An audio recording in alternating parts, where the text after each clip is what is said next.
Cool.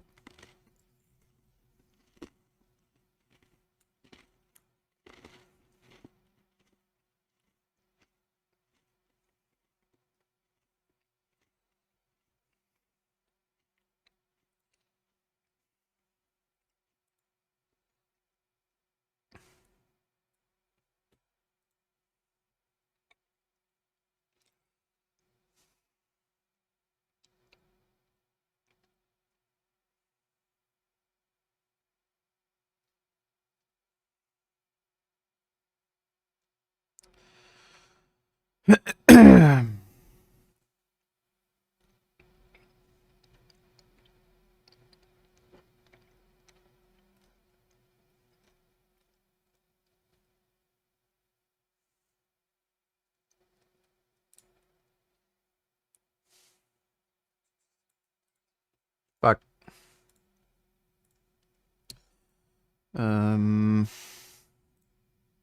There we go. Last night, both of these violent crimes were committed by large groups of people, many of them Sup, teenagers. everybody? Detectives questioned 10 suspects they have in custody, but say more than a dozen are still on the run. Well, that's reassuring. Kind of. Police investigating 2 violent attacks that happened just hours apart in Times Square. This same area, you have multiple migrant shelters. This is the location where 2 NYPD officers were attacked by a group of migrants just last month. This knife and this broom handle, police say, were involved in an attack seen from surveillance video near 8th Avenue and 42nd Street. So what does all this say about safety in that area? Everything just seems out of control. I mean, it's definitely not something I've seen in the last 12 years that I've lived here. ICE confirming that 2 of the suspects in this case are members of a brutal Venezuelan gang. That gang is called Tren de Aragua.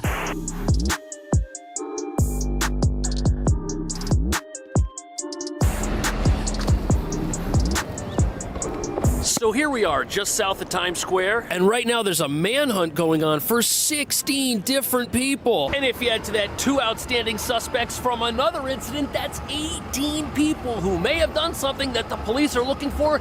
They could be literally anywhere. This is a big city. And both these attacks occurred within 2 hours of each other right here in Dude, gun-free zone. Oh my god. Times Square. However, since the asylum crisis began, over 170,000 people have come to New York seeking a right to shelter. And even though asylum seekers have been involved in some of these incidents, that small minority of people does not represent the majority, many of whom have come here fleeing extreme poverty. And as you'll soon see, local New Yorkers have been arrested in some of these very same incidents as well. And there are disturbing coincidences between these 3 attacks, which city leaders do not want to talk about. But before we uncover what these recent events mean for New York City and its sanctuary status, it's important to understand that critics are saying this could just be the beginning of a much larger, much more frightening trend here in New York. A 19-year-old charged in the attack on cops is now accused in a robbery, and questions are growing about why he was let out in the first place. Eyewitness News. So this is one of the asylum seekers who was arrested in the police attack a month ago, released without bail, and then rearrested after a shoplifting incident. That's a lot of arrests. Now you'd imagine that somebody who recently was arrested for attacking the police would lay low for a while. But no, that's not what happened. And critics are blaming New York City's consequence-free environment. Good evening, VG. I hope that you are doing great tonight. So, I can't believe that I as reap to your stream last night, or I guess I wanted to adjust my sleep schedule due to daylight savings time. I tried to watch replays of your stream, but it got taken down. Yeah, there was some copyrighted content. What can you do? Well, hopefully this stream doesn't have that problem. Thanks for the donation, though, Ben. John Bravo's response video to Greg. Women. Yeah, we're gonna watch that. We'll watch that next. Thanks for the donation, Matthew. For proliferating this type of activity. And they say if somebody can attack the police and then get released, it should come as no surprise when they do something else that is also against the law. But this very same person was arrested a second time, and maybe this time they learned their lesson. Remorseful? Maybe it looked like that at first. Look a little closer. The 19-year-old repeat offender cracked a smile once inside the back of the cop car. Police benevolent... Doesn't seem like they learned anything, and they're smiling because they understand that the justice system will probably treat them the same way this time as it treated them last time. After all, if you shoplift in New York City and the amount is less than $1,000, it's only considered to be a misdemeanor. And critics say watching videos like this explains a lot, and it also explains why we as New Yorkers should get used to hearing about more and more incidents like this as time goes on and the laws remain the same. And once you understand the shocking events that unfolded right here, you'll understand why.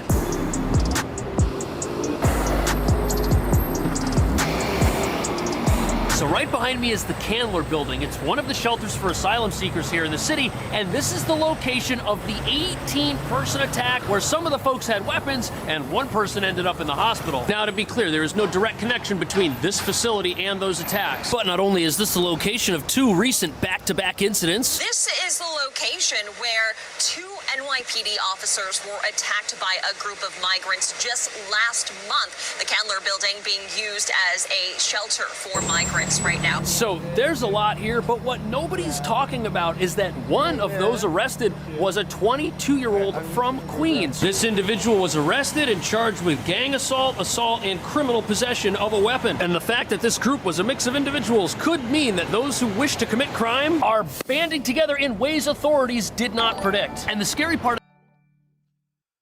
Let's see. Thoughts when he tells us thoughts. 10, 9, 8, 7, 6, 5, 4, 3, 2, 1, 0, 10, 9. That is extreme levels of flexibility. I don't even understand how you bend like that. Oh yeah, it's so weird. It's so weird. He wanna die. He wanna die. He really wanna die. He really wanna die. Ain't nothing. He wanna die. 4901D's monks be wilding. I'll take a look at that in a minute. Thanks for that donation, Booty Cam. Oh yeah. Well, that might not be a good idea. 4901.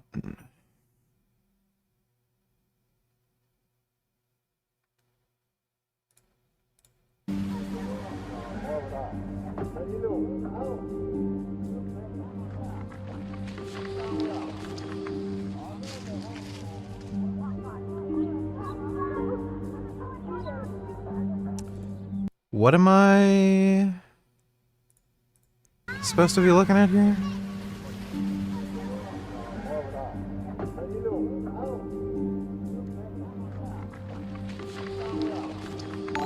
I don't know what I'm supposed to be looking at there. 4001. Okay. This video is sponsored by Squarespace. Crap. 4001.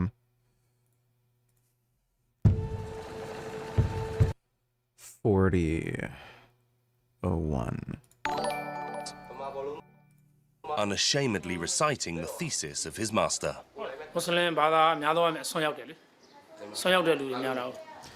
Can't regard them as human beings. Cut the cows' throats to eat them, yeah. This guy is based. The tone is set. Now let's meet Wiratu, the extremist preacher of a Buddhist religion that has long been praised as a religion of peace. Back in 2000. Yeah, this guy was making Facebook posts lying about Muslim immigrants to try to encourage them to get attacked. He is kind of an asshole. I can understand why they don't like a lot of the Muslim immigrants there, but he's gone a step too far, for sure. That's pretty fucking based, though. Let's see.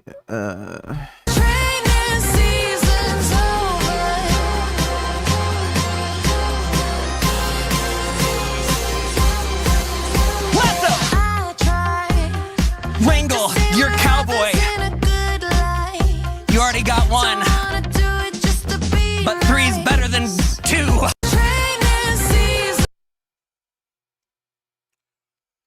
That's a good workout. Wait, we already saw that. Oh yeah. Well, thanks for the donation thoughts. BPPP donated $2. He feeds his dogs grapes and chocolate. This video is sponsored by Squarespace. Stay. Good dog. Okay. Thank you for meeting me in the greenhouse, Pop-Tart. And yes, your name is Pop-Tart. We'll get about the obvious things like chocolate and alliums and stuff, but first let's talk about the less obvious things. So one thing that human food has a whole lot of that dog food doesn't have a lot of is salt, right? People really like salt. We use salt to cure things. Dog diets usually call for much less salt per gram of body weight. Toxic for dogs, but why? Well, it's because the cacao bean contains an alkaloid called theobromide, kind of similar to caffeine. And theobromide is actually toxic to humans too, but we're much better at metabolizing it in our liver and getting rid of it, whereas you metabolize it much more slowly, and so it circulates around your system a whole lot and does some damage. It can make your heart race and do all kinds of other bad things to you. And of course, all of our more intelligent viewers know that the dose makes the poison. Really, everything is toxic in sufficient quantity. So I did the math on this, and if you were to take really hardcore dark chocolate like this, here, you're not paying attention. So I did some math, and in order for you to consume a theoretically fatal dose of theobromine, you'd have to eat about a pound or half a kilo of this very, very dark chocolate, because the theobromine is only in the cacao solid, the cocoa solid. It's not in the fat. So you'd probably have to eat like 4 or 5 of these like 90% cacao chocolate bars in order to get really, really, really sick, though we don't want to risk it. We also don't want to freak out unnecessarily, and dogs get into milk chocolate all the time in our culture, because our culture in the United States generally prefers milk chocolate. And there's just a lot less cocoa solid in this stuff, and so as a result it can be like 10% as deadly to dogs, milk chocolate can. Teeny little bit, that's okay, yeah. Not a reason to give it to them. Yeah, I think that's kind of stupid. Dogs seem to be able to eat grapes just fine. But in some dogs, grapes and raisins and other grape products can cause renal failure, and nobody really knew why for a very long time until a veterinarian had a particular case where there was a dog that was reacting really badly to some Play-Doh that it had eaten, and this vet looked at the recipe for the Play-Doh and found that it had tartaric acid in it. Tartaric acid is found in grapes, and the salt of it is known as cream of tartar. We use it as like a leavener in all kinds of things in the kitchen. For some reason, tartaric acid seems to be toxic for dogs, but again, nobody knows how much, and it seems to really depend on the dog. I will say, Pop-Tart, your predecessor, the dog we had before you, Lucy, she ate a whole bunch of grapes once, and so we gave her some Ipecac to make her throw them up, and the grapes came out so totally unscathed that we could have washed them off and eaten them. And again, I think if you eat like one, that's probably not going to be a problem, but there's no real reason to risk it. But probably the main reason why people food is bad for dogs is that people... Whatever. Thanks for the donation, BPP.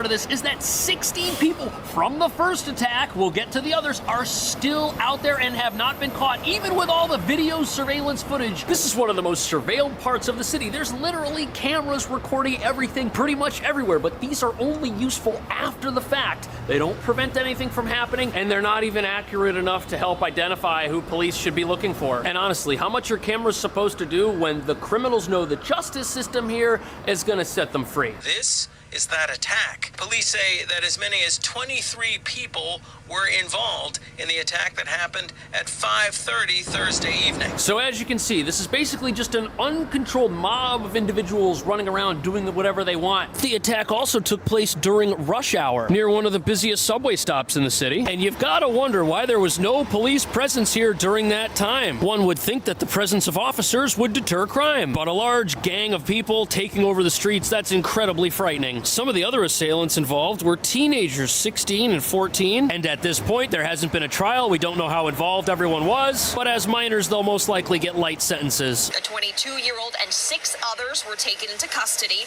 among them 3 teens who appear to be migrants. But police continue their search for 16 additional people this afternoon. Now look, all Mike Johnson has to do is call a vote. That's all he's got to do. Many people have come to New York City seeking asylum, and these stories do not represent the majority, but it seems like the city has been totally unprepared for this new gang-related crime wave. And gang-related incidents have been popping up all over town, including a wave of recent moped-related purse snatchings. Police recently apprehended a criminal gang that was using mopeds to ride down the street and snatch purses, phones, credit cards away from unsuspecting New Yorkers. But what's really scary is just 2 hours after this event took place, it happened again right down the street.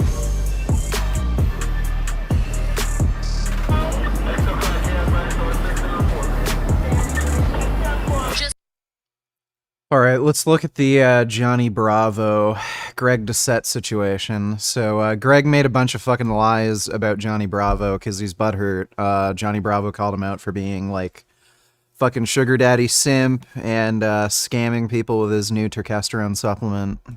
And I let him off the hook all the time. He makes countless videos about me, whatever. Have you seen this yet? Just checking, free game. Okay, so I know what you're thinking. The title... I've not seen this yet. We should probably watch this tonight. It seems retarded. Thanks for the donation, though, Hamza. He's speaking his mind. Now, this is something that I've known about for over about a month. So Bootycom donated $2. This guy is like Tufano, look at his shorts. It's time, my friends, to start eating more living Well, I know who this is. food, such as... We've already seen this this specific one too. This guy is a complete and utter fraud. He just makes a big deal about food additives that aren't harmful. Constantly contradicts himself with everything. Promotes stupid diet fads. He's an idiot, but we already know about him. Thanks for the donation, Bootycum. Aaron P. donated $2. Vosh says soda can't hydrate you. Only water can. Soda has water in it, so that diet soda causes kidney stones. There's no actual evidence that diet soda or soda in general causes kidney stones. You can find a few case reports of people eating or drinking massive amounts of soda, like ungodly amounts of soda and getting kidney stones, but I mean, who cares? Maybe we can watch that later. He's wrong about that, though. Thanks for the donation, Aaron. Aaron P. donated $2. Are you enjoying the house more? I finally bought a PS5 internal hard drive, and I don't have to delete games when I want to play games. Well, that's awesome. Yes, I am enjoying the new house quite a bit. It's nice having a ton of extra space and having my own subterranean lair here. But thanks for the donation, Aaron. Appreciate it. But I have not want to put this information out there, and I was using it as a joke only. Even though I knew what I knew, I was using it as a joke only because honestly, I felt bad about it.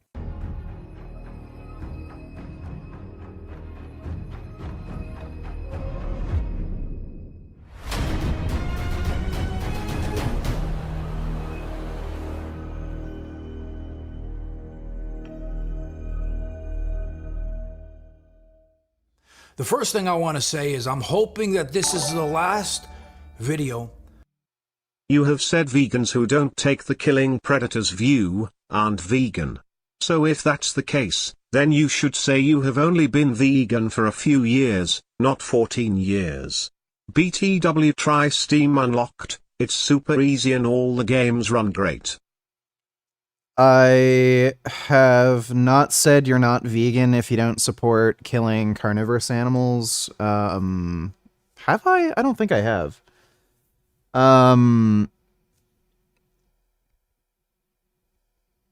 I've only pointed out that vegans should support killing carnivorous animals. I mean, you don't have to. It's just that, like, again, if you're going to grant animals human rights, that would mean they also have to be protected from other animals, too. Steam Unlocked. Is that some weird thing that lets you download any Game off Steam.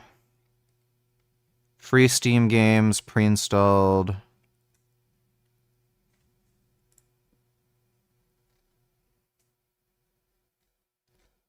I don't know. Seems a little shady. I'm not a broke ass, so I don't know if I'll do this. Thanks for that donation, though, eh? Dark Age, burning with you, donate $2. Friendly reminder to click all links last time you didn't, thanks. Alright, well. Sorry, sometimes it's hard to see each individual link.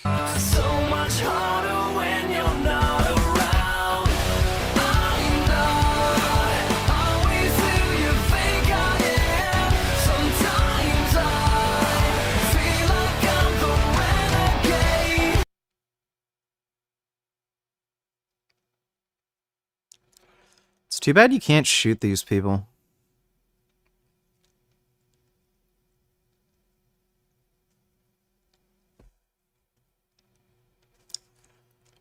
Dude, what a dickhead.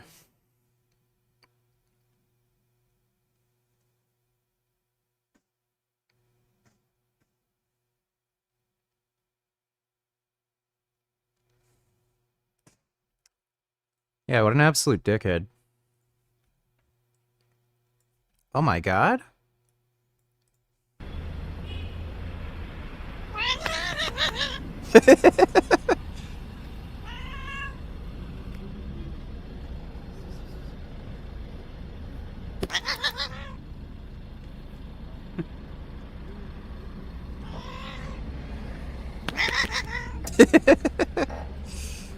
That's really cute.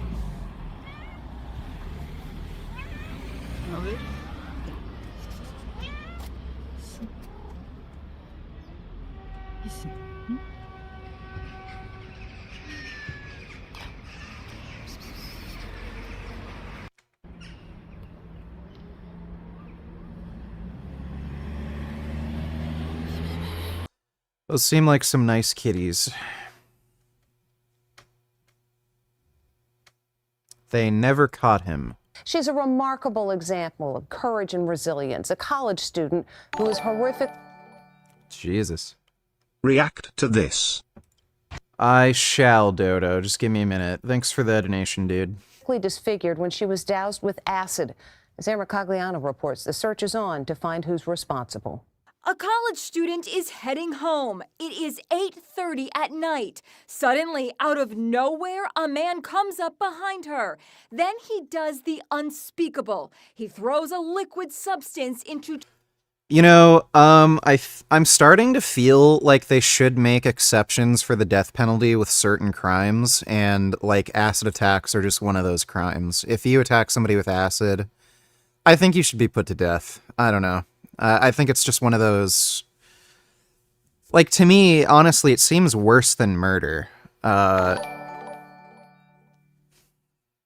do BLCK people make up 1% of the population but commit 99% of the crime?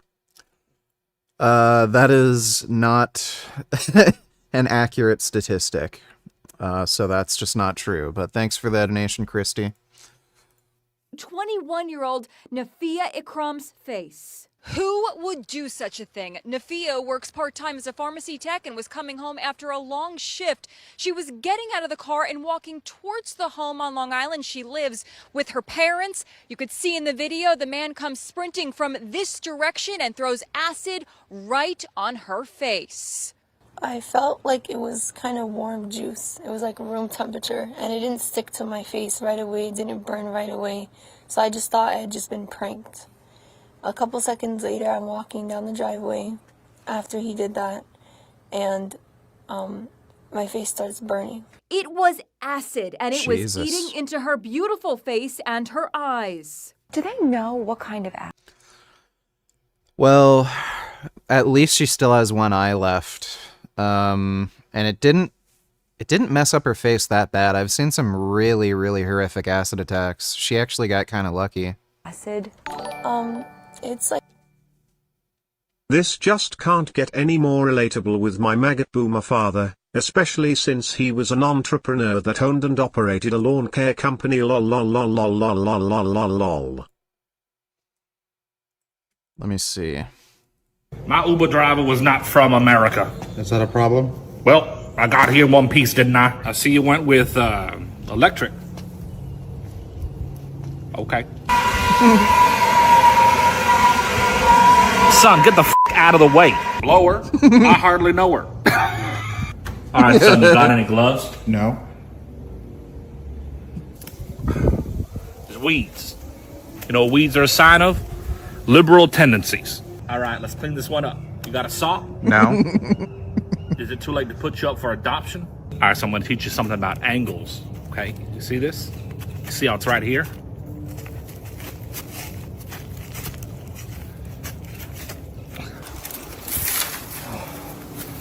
What you got to drink? I got Diet Coke, Diet Ginger Ale, Diet Sprite. Diet soda is for p***s. My Uber driver. That's pretty funny. Thanks for that donation, Ben. I agree. I also think pedophiles and hackers should get the death penalty too. Pedophiles, yes. If you, like, rape a child, probably get the death penalty. I can't think of a good argument for why they should be allowed to live, but thanks for the donation, Dodo. Like the acid that they put in batteries, I personally think that this was definitely premeditated and personal. You think you were targeted? I think so. The attack left TV personality Padma Lakshmi shaken. Her driver is Nafia's father. This Pakistani family is such a... Oh, there we go. Just like Venom Page, I am on what's called a flexitarian diet. Flexitarian diet is the healthiest diet. Flexitarian diet FDW. Celebratory gesture, go flexitarian. How about you shove that right up your ass? Thanks for the donation, Noah. So she's Pakistani. That explains everything. She probably got attacked with acid because she went to school. Booty Cum donate $2. Alawali is live. That is not Alawali. That's Lamar Thompson. Well, it's different. It's different. Fuck it, it's different.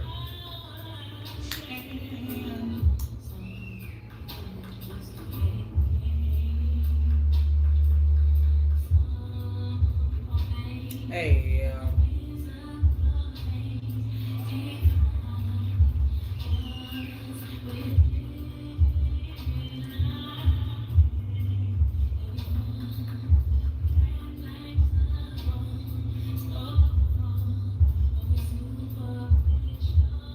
Oh, yes. The nicotine's hitting so good. You know what? I think I'm going to stick to 2 milligram tablets. The 2 milligram tablets seem to do better than the 4.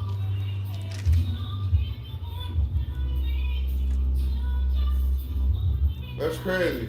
I ain't gonna lie, this is a good song for him to pose to. No cap. He's hitting the poses right, bro. Like, I ain't gonna lie. He damn near looking like he might win this bitch. He's in incredible shape. It's crazy.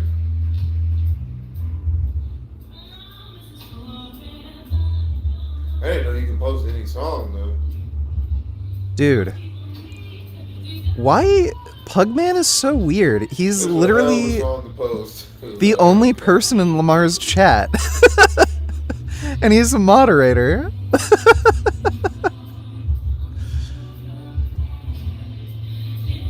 Pugman's a funny guy.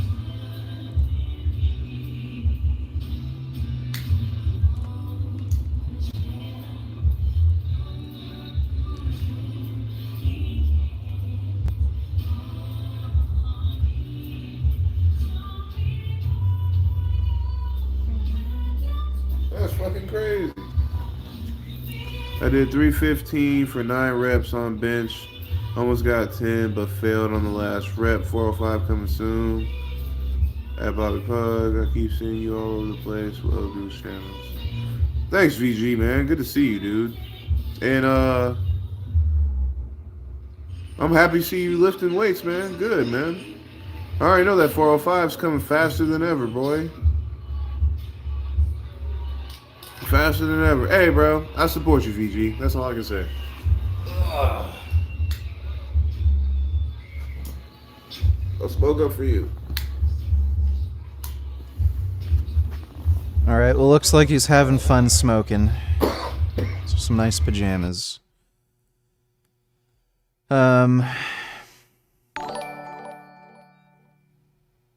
Thoughts on this and Gary Brecker overall?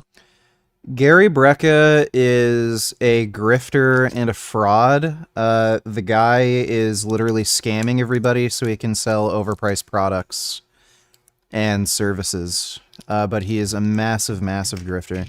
A plague of mine for decades, and that is the world that moves at lightning speed, and it is called ADHD. Now, MTHFR, as it probably seems, is not the motherfucker gene. MTHFR is one of the most common gene deficiencies in the world. You've heard me talk many, many times about methylation, role that our genes play, and how we develop our personality, mood, emotional state, mental clarity, short-term recall. Diet plays a key role, focusing on foods that are rich in natural folate like leafy greens, legumes, fruits, along with omega-3 fatty acids, can really support brain health and potentially improve ADHD symptoms. There's some research showing diet can affect ADHD, but he's not terribly wrong here. The thing is, though, he claims to be like this gene expert, and he always like talks about how he has this like gene screening technology that can tell you what foods you should be eating and stuff. Like, that's all just nonsense. That's pseudoscientific bullshit.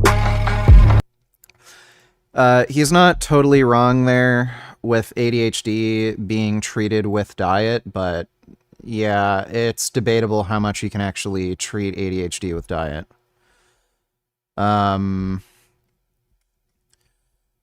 Probably plays a minor role at best.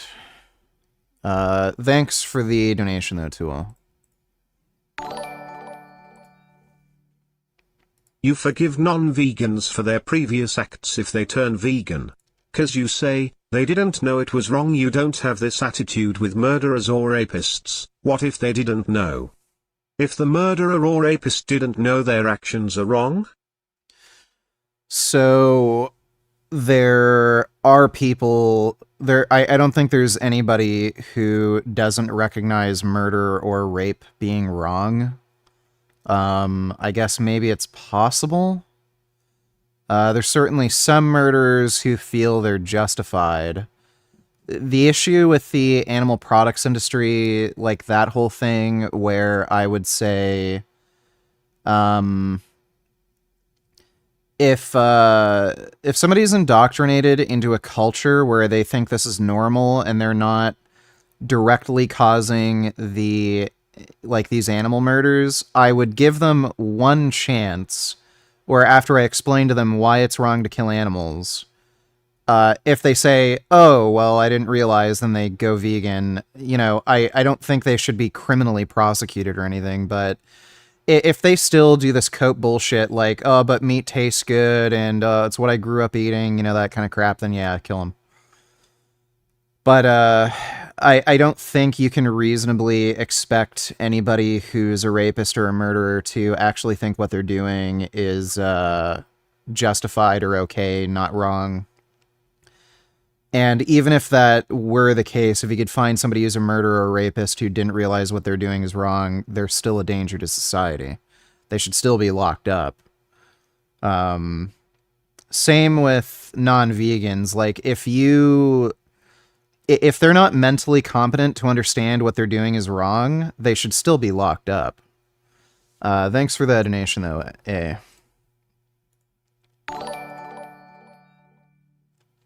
Dude Brecker promotes hydrogen water. Thoughts on that? Also, why the fuck does Dana White and all these other celebs swear by him? Because they're stupid. Celebrities are super dumb, and they're also into trendy, expensive bullshit, so you'll see a lot of trendy fads being promoted by celebrities. Because they're dumb, and they just like to brag about how much they spend on their health and supplements and training, and they like the idea of doing something trendy and new and different. Hydrogen water is just fucking bullshit. It does nothing. Yeah, there's nothing really else to say about that. All these different water fads, like, you know, hydrogen water, ionized water, alkaline water, it's all nonsense. Doesn't do anything. Thanks for the donation, though, Tool. Aaron P. donated $2. You're wrong. This is Lamar Thompson. What's going on, everybody? Vince Goodrum here. It is Sunday. Very nice day indeed. I just wanted to share this delicious helping of macaroni and peas with you all and let you all know that I am bald and retarded. It's a short one today. Have a good one.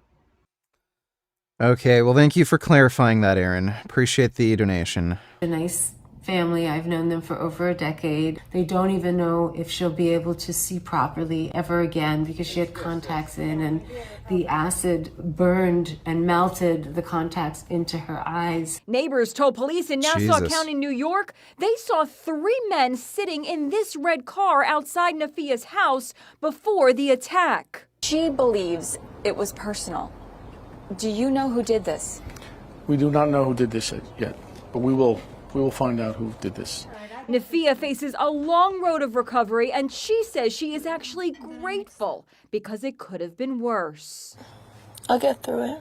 Nafia's mom is a nurse practitioner who's taken time off from work to help her daughter heal, and a GoFundMe account started to cover the medical bills has already raised more than $450,000.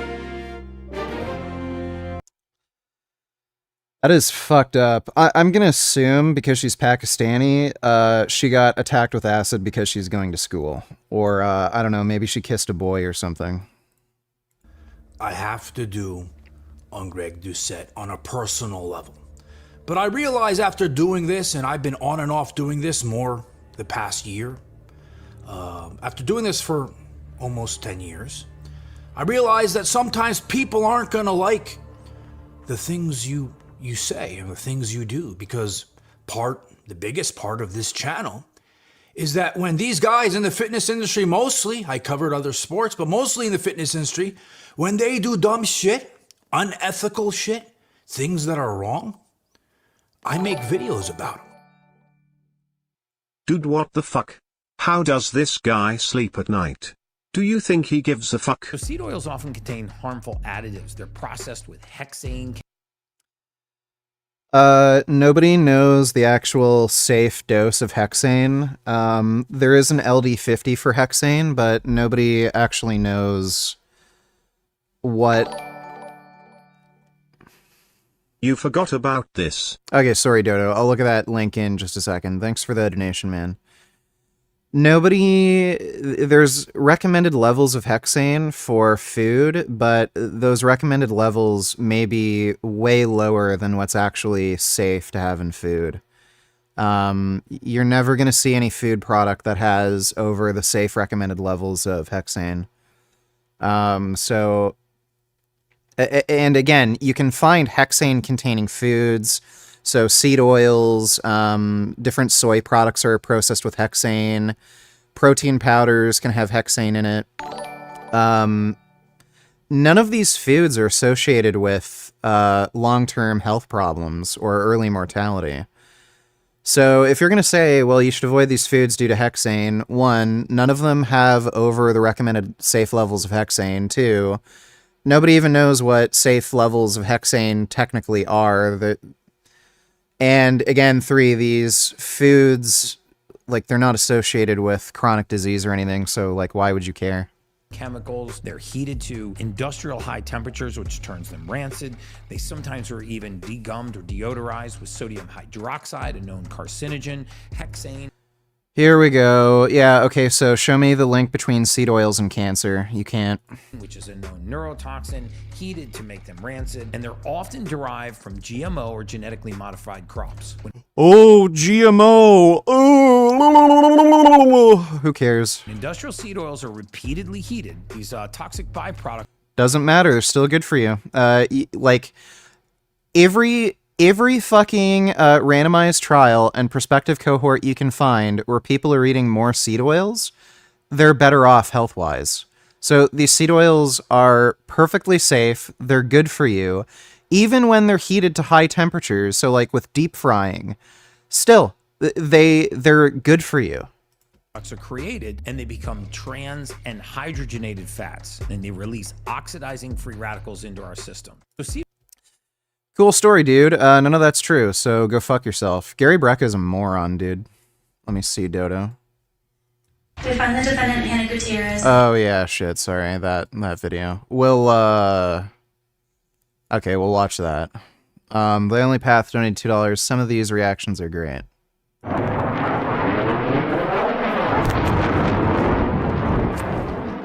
Fucking cocksucking prick, yeah? Fucking play the game properly, you little shit. The objective has been taken.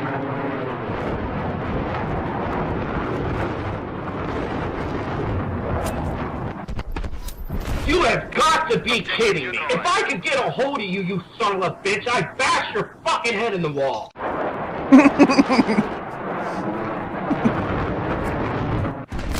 What the fuck? Yeah, I'd get pretty fucking pissed, but this is funny.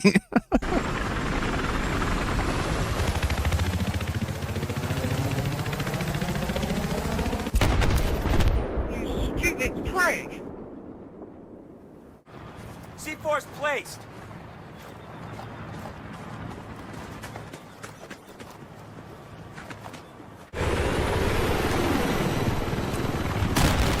What? What the fuck?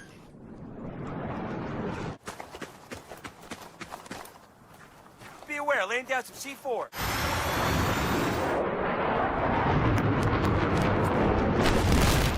You are such a dumbass.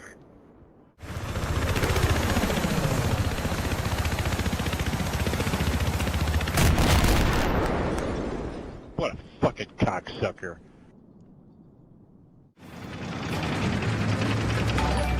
C4's on the ground. You fucking gay bitch! What the fuck? I'm on your fucking dick!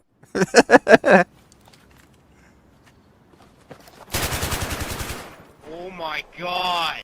Battlefield 3 was so good. I think that's the best online multiplayer shooter released to date. Let's see. They look like mini weird polar bears. Oh yeah, they kind of do. Wow. It's a good anteater. Wow, they're so silly.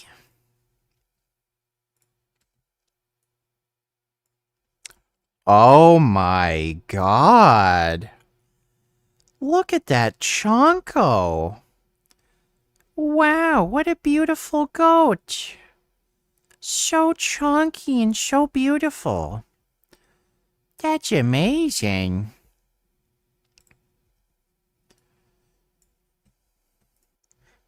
Look at him raising his hands to avoid getting wet.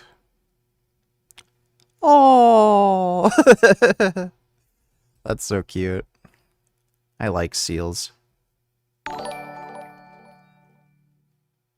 You should never own a gun. You are way too unstable. You have always been depressed. Almost kills a person entire school. You talk with a bow and arrow to school. Wanted to stomp children to a bloody pulp. You hate children. You want to fight everybody. You. Oh.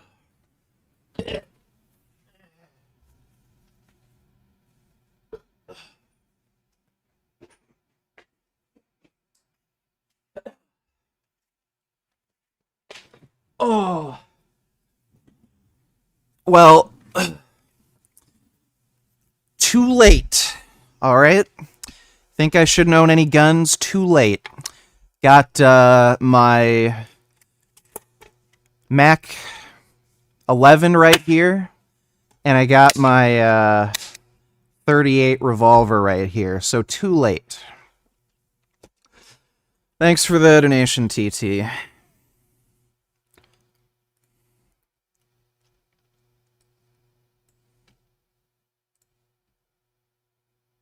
think billionaires should exist. No one needs that much money. I think it's inhumane. Pick any city, walk around, you see people starving, people without basic necessities. There's no excuse for that. And it's not because people are lazy or don't want to work. The billionaires that keep amassing more and more wealth so they can build rocket ships and do whatever the hell they want to do, that does nothing for humanity. Your critics say that's class warfare. Yeah, class warfare has been going. So it's kind of a hard thing to deal with, wealth inequality. You've been keeping up with the John Bravo and Greg drama? Bravo posted that video a few days back, Greg responded, and now John's new video today fucking destroys him. He even exposes Greg's dating sugar daddy profile in the last 6 or 7 minutes or so. So funny. Yeah, we're gonna watch that. Don't worry. We're gonna watch it. Thanks for the donation, Adam. Greg he's lost his fucking mind, bro. Like, actually losing it. It really says a lot that all of his close friends are leaving him. His girlfriend that he was with for like, what, almost 10 years? Leaves him after he starts making like a ton of money and becomes a millionaire. Like, what are the fucking chances of that? Unless the guy's a complete fucking delusional wacko jackass. So yeah, Greg's become a complete fucking dickhead. Thanks for the donation though, Adam. Yeah, so the wealth redistribution thing is kind of tricky. You definitely want some people with large amounts of money to invest in businesses and shit. But in terms of having like an insane amount of personal liquid wealth, that's probably something that you want to deal with taxation or some sort of way to redistribute wealth. Because yeah, there are people with Jeff Bezos who have way, way too much personal liquid wealth that makes no fucking sense.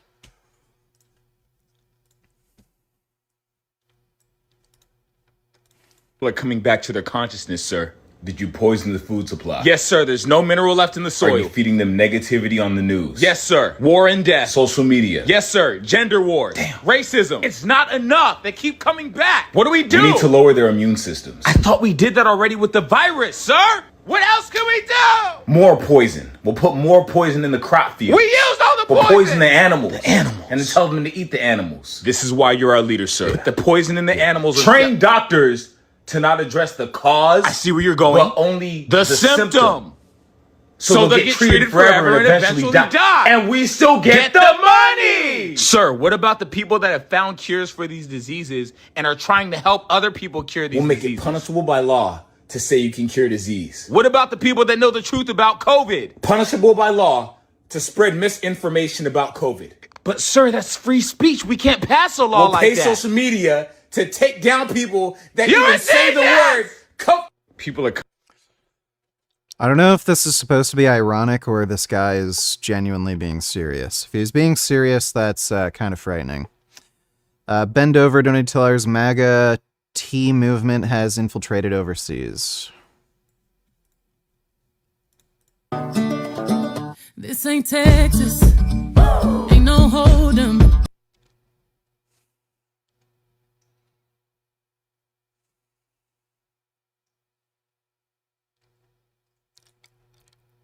Why in the fuck would there be Trump fans in Japan? That is insane. That makes no fucking sense. Well, thanks for that donation, Ben. So you have no friends and have actual mental illnesses are commenting on King Greg. That is Richard. I do have friends, but I am mentally ill. Thanks for that donation, vegan hypocrite. Sir Richard III donated $2. Few links. Let me see.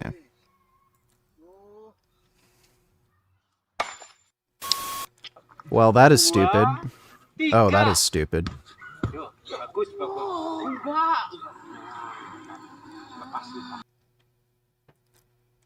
Dude, you could paralyze somebody doing this. What are they fucking doing?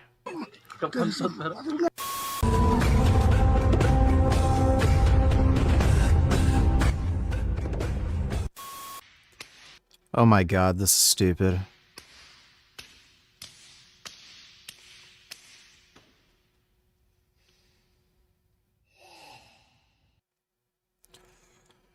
Well, those people are not very smart. Did this a real person? It's game over.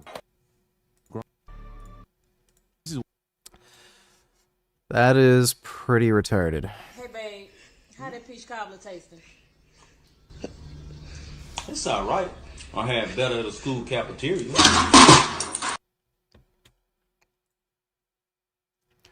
Peach cobbler looks fucking disgusting. It looks like snot.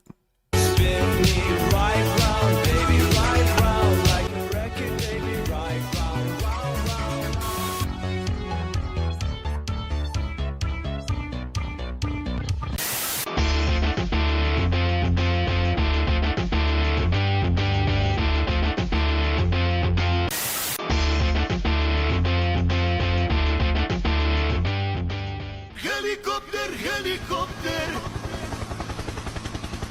Paracofer, paracofer. Out the window.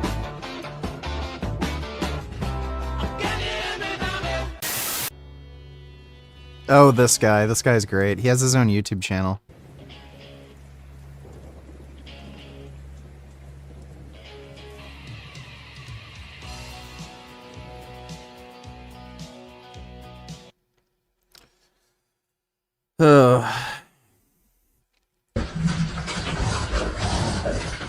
Whoa.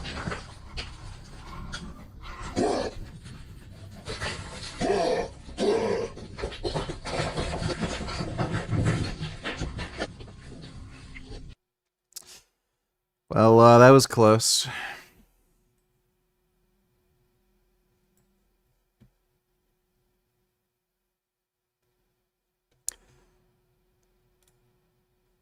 Yeah, that guy definitely deserves to get stabbed. What a fucking piece of shit, this poor monkeys.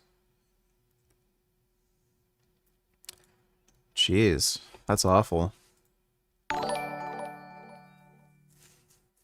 Instead of having individual billionaires pick and choose which things to invest in, why not appoint experts democratically to choose which companies to invest capital in, which benefits everyone and not just dicks like Musk and Bezos?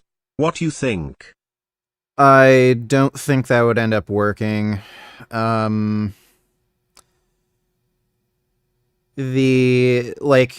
Whenever you have democratic and bureaucratic bloat like that, usually there ends up being the same, if not worse, corruption, and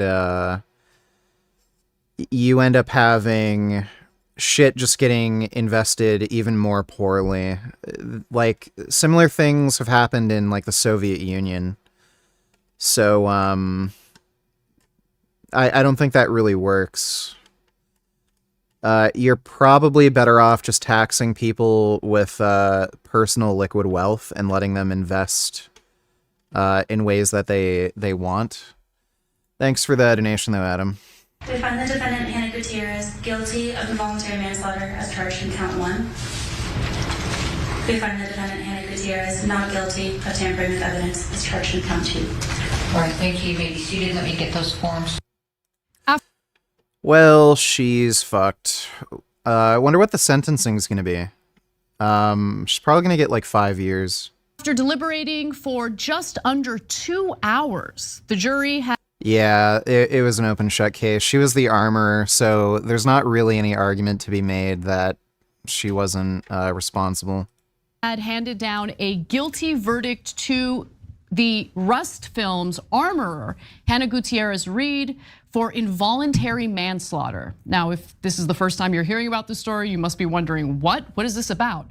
Well, this has to do with the shooting that happened on the set of the movie Rust in October of 2021, October 21st to be exact. And this was during the production on the set of the film. So there was someone who was accidentally shot and killed by a bullet from a prop gun discharged by Alec Baldwin. And the gun was not properly checked prior to that happening. So obviously Alec Baldwin didn't intentionally shoot and kill someone, but unfortunately that's what happened. The woman who died as a result was Helena Hutchins, And so this has kind of been dragging on for a while, and now we have the first guilty conviction, and it's of the armorer on set. Now, Gutierrez-Reed's trial, which lasted 2 weeks at the First Judicial District Courthouse in Santa Fe, New Mexico, focused on the fact that Gutierrez-Reed was supposed to load Alec Baldwin's revolver with dummy rounds, inert cartridges that are meant to resemble real bullets on camera, but cannot be fired. However, it turned out that one of the rounds was live. So the gun went off as Alec Baldwin was working with Hutchins to set up camera angles. When the gun was fired, it ended up killing Hutchins, but also it ended up wounding the film's director. Prosecutors. I don't think Alec Baldwin's vegan. Jason Lewis. Alec Baldwin vegan? Went vegan in 2011 for both ethical reasons and health reasons. I don't know. Been vegetarian since I was 5. Maybe he is.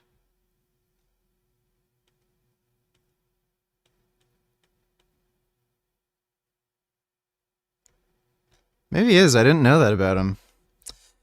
He's still a piece of shit. The way he talks to his family, his children in particular, is fucking disgusting.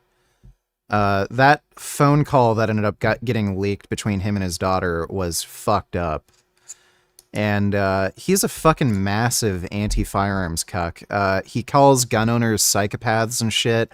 Like, if he's so against guns, then why the fuck is he working on a movie set that has guns if he's so against them? And Carrie Morrissey said that Gutierrez-Reed's unprofessional and sloppy work ultimately contributed to Hutchins' death. Have you reacted to the Destiny/Candace Owens debate yet?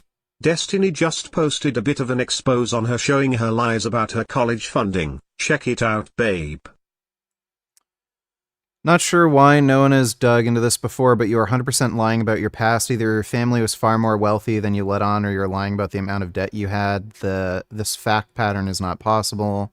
You apparently paid off $150,000 of student loan debt after 4.5 years of dropping college with no degree, while living in New York City and traveling at the same time with zero help from your family. Sorry, that reeks of bullshit. Well, that's what I figured too. She is so stupid, there's no way she could pass a journalism degree in college. As far as I knew, she wasn't college educated, like she didn't have a degree, and she said she went to school for journalism, like, there's no way. There's just no way. I'll read up on this in a little bit.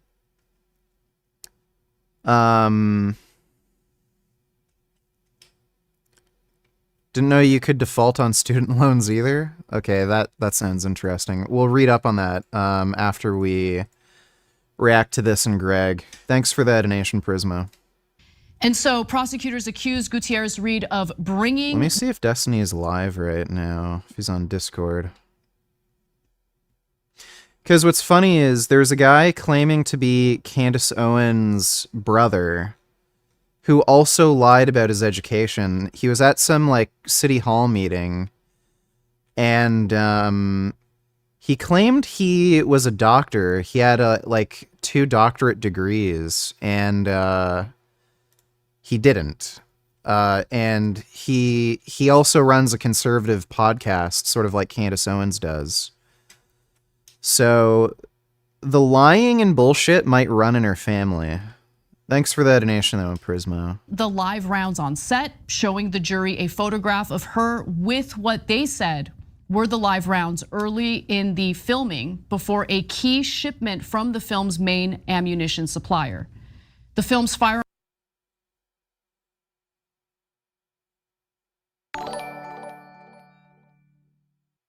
Anna needs to get back to her old hairstyle and color and start wearing glasses again.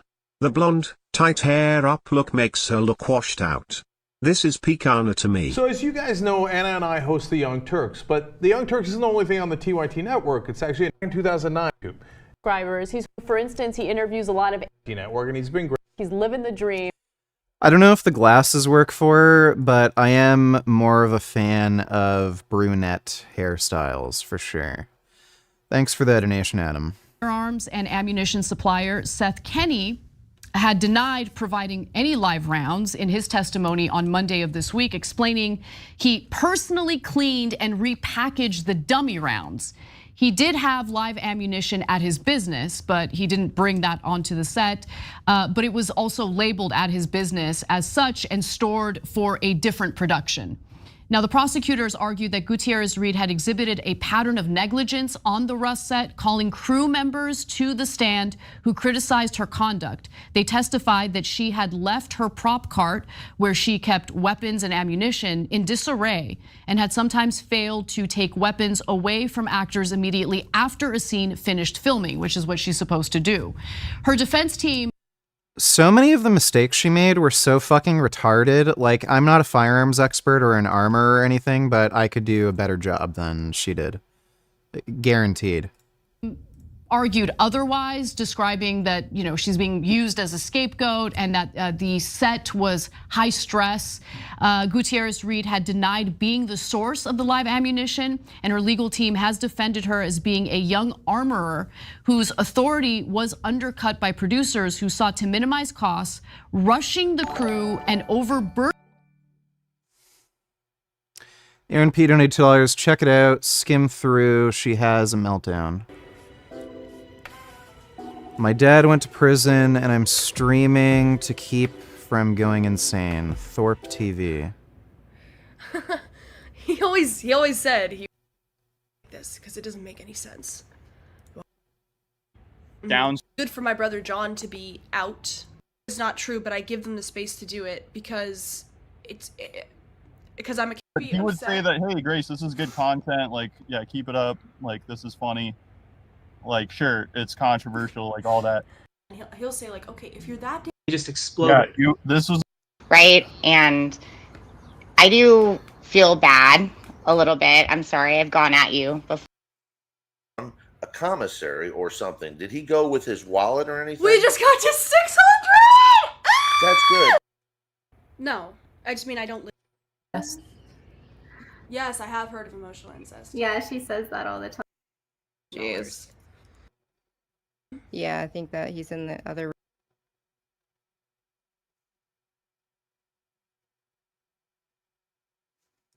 Casual with your language, woke more. Like and it's kind of like this. It's not particularly interesting. Thanks for the donation, though, Aaron. Burdening Gutierrez-Reed with extra prop duties.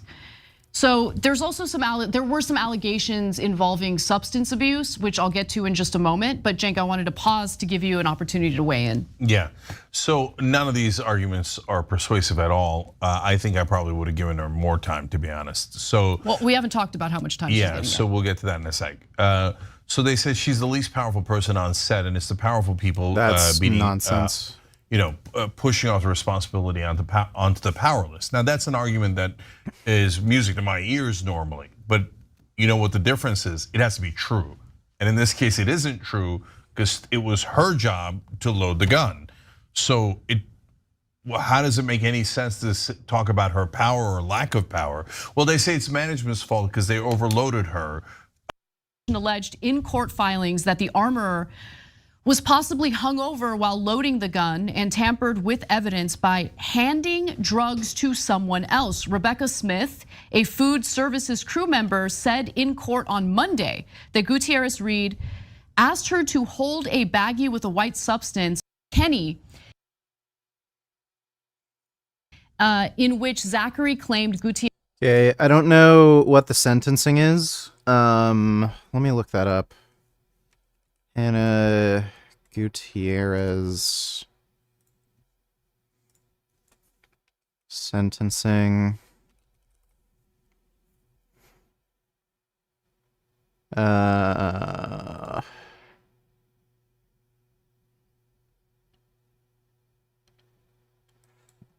Only 18 months. Holy shit. I would have figured she'd get like close to 5 years for a manslaughter charge. Dude, she got off easy. fucking easy. 18 months for manslaughter, that's nothing. Like, you're out. That's not the only stories on here, but a lot of times those are ones that are on here, and for some reason those are the ones that get the most views because people always want to see bad shit or hear bad news. So saying that, things end up sometimes personal. Oh, it's a max of 18 months? Yeah, dude, if it's a max of 18 months, she's probably not even getting the maximum. That's crazy. That is crazy. Especially for how stupid she was. You guys are seeing now between me and Greg Doucette, and I'm hoping this is the last video that I'm gonna have to do like I said before. Now, I never said I was a perfect person. I never tried to be a perfect person. I say a lot of things that people don't like. Big part of this channel is I roast people. I do satire type comedy. I curse. I say a lot of things that people may get offended by.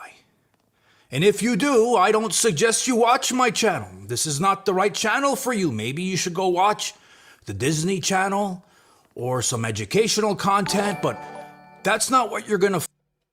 If she was a man, she would never see the light of day again.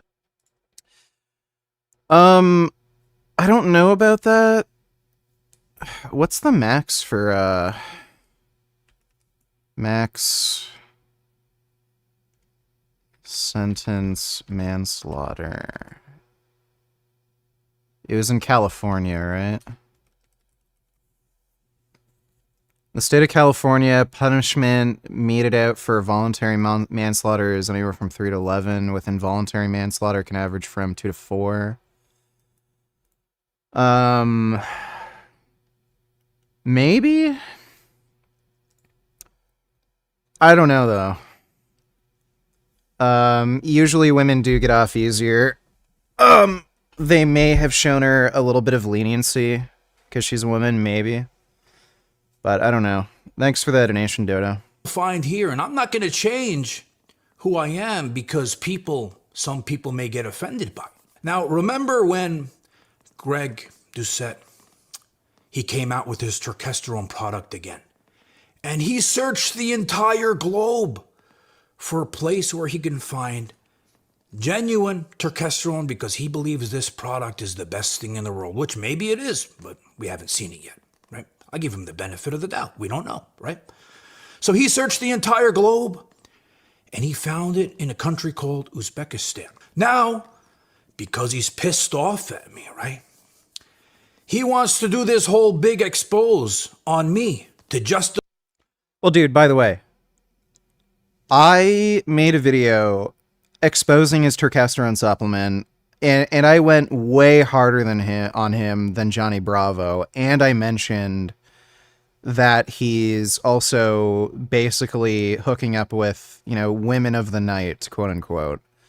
So why hasn't Greg made any videos responding to me? It's because he thinks Johnny Bravo's an easier target. That's why. Justify the actions of him when he was talking bad and sexual things about the bikini girls. And so if you have a nice bum to start with in bikini, you can basically be a bikini competitor. You might even be a pro. And here's the thing. Smash. All of them are smash. So how are we picking the best bikini girl? Like, next up, bikini class. Smash. Every single girl, I don't care if they're 10th place, 5th, whatever places they have, I could argue that all of them deserve to win. It's excessively subjective because let's face it. It's like, are you sexy or are you not? Like, yeah, there's literally no way to judge something like bikini. It's absolutely impossible. They all look the fucking same, dude. Oh, they all have big butts. They're all lean. They all have like breast implants. So what are you gonna do? really, I can't see your back. I can't see your lower back. Then I see a booty. I see a nice one, and it's round, and it's very delicious looking. Sorry, it is. It's amazing. Girls' booties. Who doesn't like that? How many girls don't have lip filler? Because unless you have nice, juicy lips like me, like I could make a good woman, like I have lips. So he searched and searched the entire internet to find something he could possibly put in a video that will paint me in a bad light. So you know what he did? He found something that in 2018, another 120 million people, actually over that, has seen, which is my prank videos. My prank videos that I did with Eric Kanefsky, Cassidy Campbell, my channel. Some of them were on Big Doss, his Facebook channel, which gets a ton of views. In 2018 alone, over 120 million people saw these videos. And that's what built my name, which is why I have a comedy background, okay? And part of why that comedy carries on to this channel. Now, I haven't really done that many prank videos. I still do one here and there on Eric's channel, but I don't do much anymore because the world has changed since the C word happened. People get offended. You can't just go up to people and say things. Somebody might shoot you. It's a different world. I got older and I transitioned to doing this channel again. Now, in those prank videos, okay, I played, one of the characters I played, Mr. Wellington, who was known as the richest man in Arizona. I was the father of Cassidy Campbell, the perverted father, and the mafia boss who controlled the Russian mafia. Eric Kanefsky, Vlad, he was my employee in these videos. And in some of these videos, we even pretended that we buried bodies in basements because we took these people out. But now, does that mean I'm a killer because I played a character in a comedy prank video? Am I a perverted father because I played the father of Cassidy Campbell? No, because it's an act. It's a character. It's make-believe. I just filmed, actually, a movie where I play a limo driver. Am I a limo driver in real life? I don't have problems with limo drivers. But no, I'm not a limo driver. Again, because it's an act. It's a character. It's make-believe. But Greg wanted to try to paint the picture by taking my act to say John is the worst person to ever exist. I'm going to not just show, but prove how bad John Bravo really is. He's made dozens of videos on Coach Greg. He loves to do the drama about me. Nothing wrong with that. It's great for the channel. But I just want to show who the man himself really is. Now, some people may not like pranks. They don't think they're funny. They think they're harassing people, and everyone has a right to their own opinion, right? And times have changed, like I said before. But they were very successful, and they are what built my name, which allows me to continue doing what I'm doing now. And if you read the comments on all those videos, 97%, I believe, is the positive rate on those channels, on my videos. People liked them and enjoyed them. Go read the comments for yourself. Now, in Greg's search and hunt for the worst thing he could find about me, you know what he did?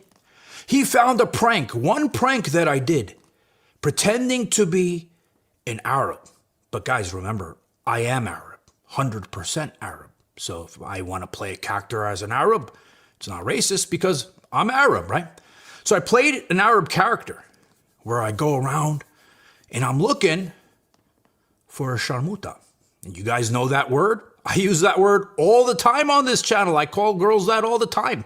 It's a joke. It's part of what I do, right? Now that prank, it was never meant for the American market. The title was in Arabic. The video was in Arabic with American subtitles, right?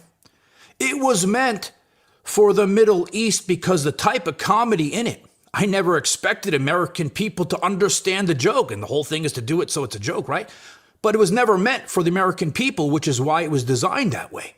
In fact, not even all the Middle East would find that prank funny. Mostly Lebanese people will, and that's where I targeted in that video. And that was the only video I did as that character, even though many people have asked for me to do it again. So he used that video as a way to paint me, like I said, as a really bad, sexist, horrible person to justify the actions that he did.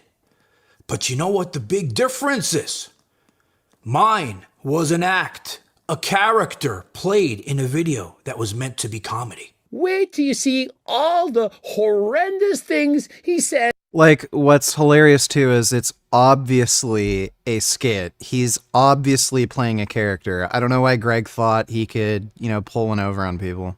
About women. And so let's see what John Bravo himself has said about women. Are you ready? It's just so insane. Are you ready? It's time to show John Bravo hating on women harder than last time. Ladies and gentlemen, Shawn Baker. All right, we got some fairly ugly hang power snatches here with lightweight combined with some 36-inch box snatches here with lightweight. Oh boy. Well, those are not very good hang cleans. Combined with some 36-inch box jumps, just back and forth on these. 8 rounds of this is trying to stay a little bit explosive for an old guy. I'm 57 years. Why would he do a complex of that? That makes no sense. So when you're trying to do exercises like this, either box jumps or hang cleans, you're trying to produce as much power as you can. Like, this is a movement not to build strength, but to build power. It doesn't make sense that you would do a superset, because if you're going to do a superset, that means you're producing less power when you do the next set. Now, if you're producing less power, you're getting less of an adaptation for that skill that you're trying to improve, power production. So I don't know why he does this. With some 36-inch box jumps, just back and forth on these. 8 rounds of this is trying to stay a little bit explosive for an old guy. I'm 57 years of age. We did some a bunch of pull-ups here too, about several rounds of these is 5 pull-ups at a time on the rings. These are a lot of fun, a little more challenging than heavy are, as you guys might guess. I'm right. It's a little scruffy dog there. About 267 pounds right now.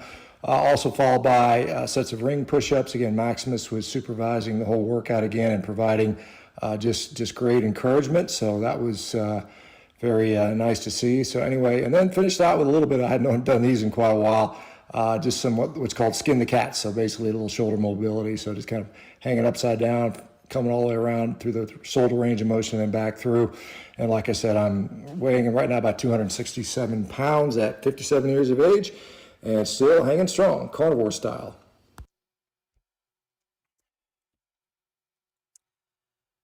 Not terrible, but odd choices. All right, every once in a while you get people to say some really sort of kind of moronic things, and this comes from a quote-unquote cardiologist by the name of Muhammad Alo, who I've featured before because he's clearly a sort of a pharmaceutical zealot type of guy that believes that everybody needs to be on a statin, or we have LDL cholesterol as low as possible, which I clearly think there's nuance to this. But anyway, this statement here. This is a smart guy. He debated Paul Saladino, absolutely fucking destroyed him. Just wrecked. That he makes. Yo, Richard. It's been a while. I hope all is well and life isn't defeating you. I'm doing pretty good lately. For the last, I'd say, week and a half, my mental health's been doing a lot better. I was feeling a little bit depressed today, but not too bad. I was getting some mild sads, but right now, since starting the stream, I'm feeling pretty normal. Thanks for the donation, though, Killing Titan. Appreciate it. You don't get diabetes by eating certain foods. You get diabetes from your mother or father. I would disagree with that. There's obviously a huge genetic risk factor for type 2 diabetes, but clearly you can increase your risk of type 2 diabetes by eating certain foods, and especially getting to higher body weights if you're obese. That massively increases your risk of type 2 diabetes. Diabetes has nothing to do with what you eat. It's all comes from your mother and your father, right? Not only is that wrong, I mean, clearly there is a tremendous amount of data showing at least associations between food, even if it's just overconsumption of food. It's funny how, like, there was that huge fucking Harvard study that came out recently linking red meat to type 2 diabetes. And then he's like, well, obviously certain foods increase your risk. Yeah, the foods you eat, dumbass. That food has a huge impact on who does and does not develop type 2 diabetes. And we see on a daily basis people putting their diabetes into remission by changing the types of food they eat or eating less food or something like that. So food clearly has a role in here, but this is part of an overarching larger problem. And this is what I call this problem of disempowerment. When you are told that the disease you have, there's nothing you can do about it. It's your parents' fault. You can't. It's your genetics. There's nothing that you can do, right? And are there associations between people that have diabetes and their children having diabetes? Absolutely, sure that exists. There is some genetic predisposition, but to suggest that food has nothing to do with it, that's completely disempowering. The only solution you have for me in that case is a drug. And I'm dependent upon you for that drug. So you've now taken away all my power. You've given me no hope. You've basically told me that the reasons unknown was why. There's no could have anything I've done to alter the course, and again, that is what we have with the healthcare system. It is disempowering. It is depressing, and it is a real problem. Anyway, I can't imagine that there aren't some people watching this right now that have clearly seen how nutrition impacts the presence or absence of them having any diabetes or diabetic symptoms. Even our genes are subject to modification through epigenetic modifications. And so this whole you get it from your father or mother is clearly a...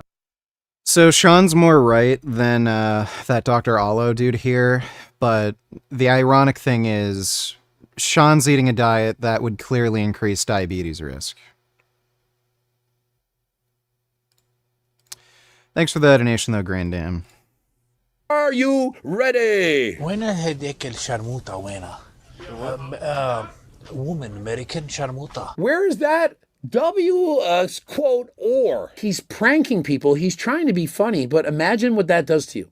If you've been approached by a stranger, he starts talking about the mafia, trying to look for an American whore. What might that do? Would you trust this man walking up to you saying, I need a shamuka, I need American woman?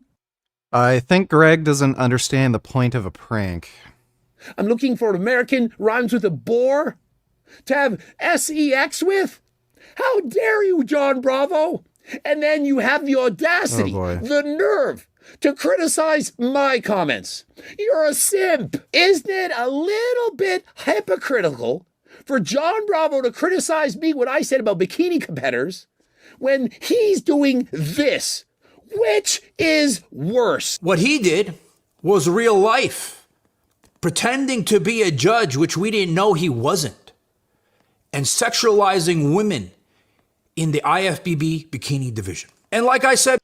Okay, I mean, it's the bikini division, and nothing he said was inappropriate. Many times, most of us guys say the same shit. But as a judge, as a person who's a big personality in this business, you gotta watch what you say. And he tried to compare the two, and comparing the two is apples to oranges. No, John Bravo, he gets the pass. He can say whatever he wants. And so who would you rather have at your next bodybuilding competition? John Bravo or Coach Greg? So if I'm a bad person... Yeah, the Amy K debate was the most frustrating I've ever had by far. She was the most annoying, wretched person on the fucking planet. I would say her and Xena the Witch, those two are probably the worst. Person for making these pranks, for cursing, saying sharmuta, saying a lot of things, asshole, on this channel a lot, meant in a satire way. Like I said earlier, don't watch my channel if this offends you, because this is not going to be the channel for you. Now, he goes to point out that I made many videos about him. I made many videos about him, just like I've done. Grand Dam donated $3. I get Botox. It's literally a toxin that freezes your muscle a bit. So I wouldn't say it's something to do that's healthy, but I started getting it right here when I was 23. I'd been chronically, horribly depressed for my entire life, and I had these frown lines that were just... She never had frown lines. She is just insecure. Crazy. And it used to be my go-to expression, which was like, if I was thinking about something, I'd frown. And at one point, my mom was like, you should get Botox because it might like relax your forehead. And I got Botox, and it was such a relief. It was such a relief to not be glaring all the time, which I'm sure affects your serotonin levels. But I mean, I'm 30 now, so yeah, I get Botox. And it doesn't flare up my autoimmunity, so... Yeah, so broccoli, she can't eat broccoli because, it gives me autoimmune issues, but Botox injections, yeah, that's fine, doesn't do anything. How old were you when you started believing in God, and what stopped you before? I started believing in God when I was 29. And what stopped me before? I don't know. The idea of God is hard to believe. I was brought up with the psychological significance of the Bible, but not God is real. And it's hard to believe. So I didn't believe it before because it doesn't make any sense. Oh, wow, so you admit it doesn't make any sense. But then when you start believing it, it makes more sense. And then the weird things that happen in your life. Yes, I would say if you believe in something, it would, by definition, make sense to you. I feel like, okay, well, science doesn't explain everything. It's God. Science doesn't explain everything, so, Santa Claus. I was 29 and I didn't believe before because the concept of God is very difficult to understand. I still don't understand it. No, it's not. It's not difficult to understand. Fucking retarded idiots who lived thousands of years ago believed in God. It's not hard to understand. Santa Claus, Sky Wizard. Completely, obviously, but at least I believe that it exists. What a silly, silly person. I, Jordan, this is awkward. I, Jordan, take you, Mikhaila. I, Jordan, take you, Mikhaila. For my lawful wife. For my lawful wife.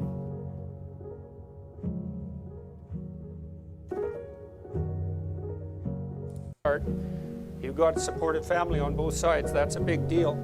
And you're good with each other, you know? Like how she broke up with her previous husband and then married a richer dude. You talk, you like each other.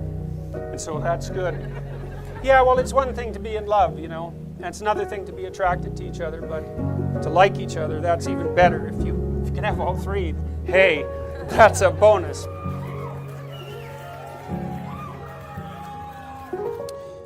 That is cringe.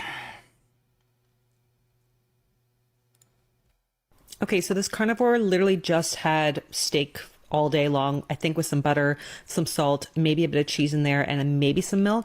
Not sure how you wouldn't get bored as fuck of that. I think an occasional beef meal is fine, but this is not a sustainable diet. Definitely not for the environment, but also not great for your health. Folks, variety's the spice of life. I've been doing the carnivore diet since December 2017. It's 100% sustainable, and most people on it aren't on it for fun. Yeah, variety's the spice of life, not if it causes you autoimmunity or... Oh my god, why do so many grown men and women be live this shit? Well, even though they're grown, they're still retarded. Thanks for the donation, Dodo. So, she's 30 now? Or somewhere around there, 31 maybe, 32, but she said she's been on this diet since 2017. She's young, and she's only been eating this way for a few years, and the likelihood of her only eating nothing but steak and butter, most of these carnivore dieters are not honest with what they're eating. For her to have not gotten scurvy yet is kind of hard to believe when what she's eating would not meet her her vitamin C RDA. So, especially as somebody who's had children, her vitamin C RDA would be even higher. How has she not gotten scurvy? She's probably eating more than just steak. severe depression, then variety is not the spice of life. And everyone who's commenting on the carnivore diet, I would like them to try it for 3 months, before being the dietitian versus. Why would you need to eat a diet for 3 months to know if it's good for you? Try crystal meth for a few months and you know, hold your judgment on crystal meth before you try it for a few months. Carnivore. Like, what do dietitians teach people? To follow the food pyramid, which has just made everybody in America fat. The food pyramid made everybody in America fat. That's rich. Don't go to a dietitian. Yeah, having a diet mainly consisting of whole grains, fruits, and vegetables, that's gonna make you fat. Unless you want to follow the food pyramid. What a fucking moron. Oh my god, she's a clown. Thanks for that donation, Grand Dame. A lot of people in this industry, because they do stupid shit. They weren't attack at him personally, but when you do dumb shit, unethical shit in this industry, I'm gonna make videos about you. So my advice would be, if you don't want me making videos, don't do stupid shit. So now let's talk a little bit about my credibility, and specifically the video that I made on Greg Doucette, where I made some jokes calling him a sugar daddy because he was at dinner with these girls on the table with their titties out, and it was a very expensive 5-star place. I made some jokes. It turns out he's not happy with it. Now, before I say what I want to say, as men, as guys, we all think a certain way. And we all, almost all of us, do some dumb shit in our life to chase women, to get women. We do all kinds of crazy shit, right? All of us. None of us are innocent when it comes to this. But why was Greg so offended when I said he looks like a sugar daddy? In his video, he says I have sugar daddies, accusing me and telling me that they are my escorts. The injustice of this, the fact that he can sit there and make a video and criticize me. He doesn't know me, and I let him off the hook all the time. He makes countless... You don't have to know someone to know that they're fucking paying women to go out with them. Like, give me a break. Videos about me, whatever. He's speaking his mind. Now, this is something that I've known about for over about a month when I made that video. It was just shortly before I made that video. I think it was sometime last month. So I've known about this for a month, but I have not want to put this information out there, and I was using it as a joke only. Even though I knew what I knew, I was using it as a joke only because honestly, I felt bad about it. And I said I would never put this information out there, even as much as my issues with Greg Doucette. But I would only do it if he tried to put a stain on my credibility, because like I said, this is something I've done for 10 years.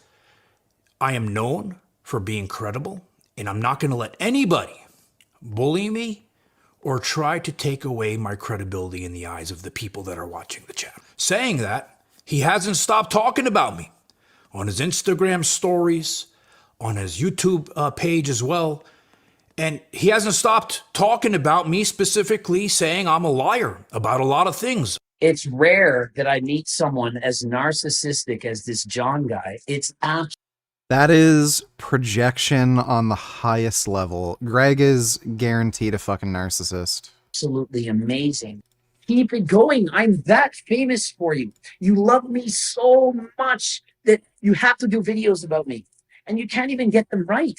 I'll just say anything about Coach Greg and people are going to watch it. And you're doing videos about me and lying about it in nearly every single one, all lies. And you keep going on. When you lie about what he's doing, when you accuse him of having, escorts and prostitutes, Yo. Congrats on almost hitting 315 for 10. So, a co-worker of mine went vegan because he took shrooms and claimed the universe showed him the suffering animals go through in animal agriculture. He seemed pretty convicted. Well, that sounds good. I'm always wary of people who have these sorts of epiphanies after doing magic mushrooms. Hopefully he kind of sticks to it, but yeah, I'm kind of wary of people like that. But thanks for that donation, Masashi Blade. Appreciate it. I'm out in Colombia, when that's my chef and her sister and her friend, how do you think those girls feel? How do you feel about yourself right now? You're accusing my friends of being prostitutes and escorts. You think they like that? Oh, it's just skits. I'm just being a comedian.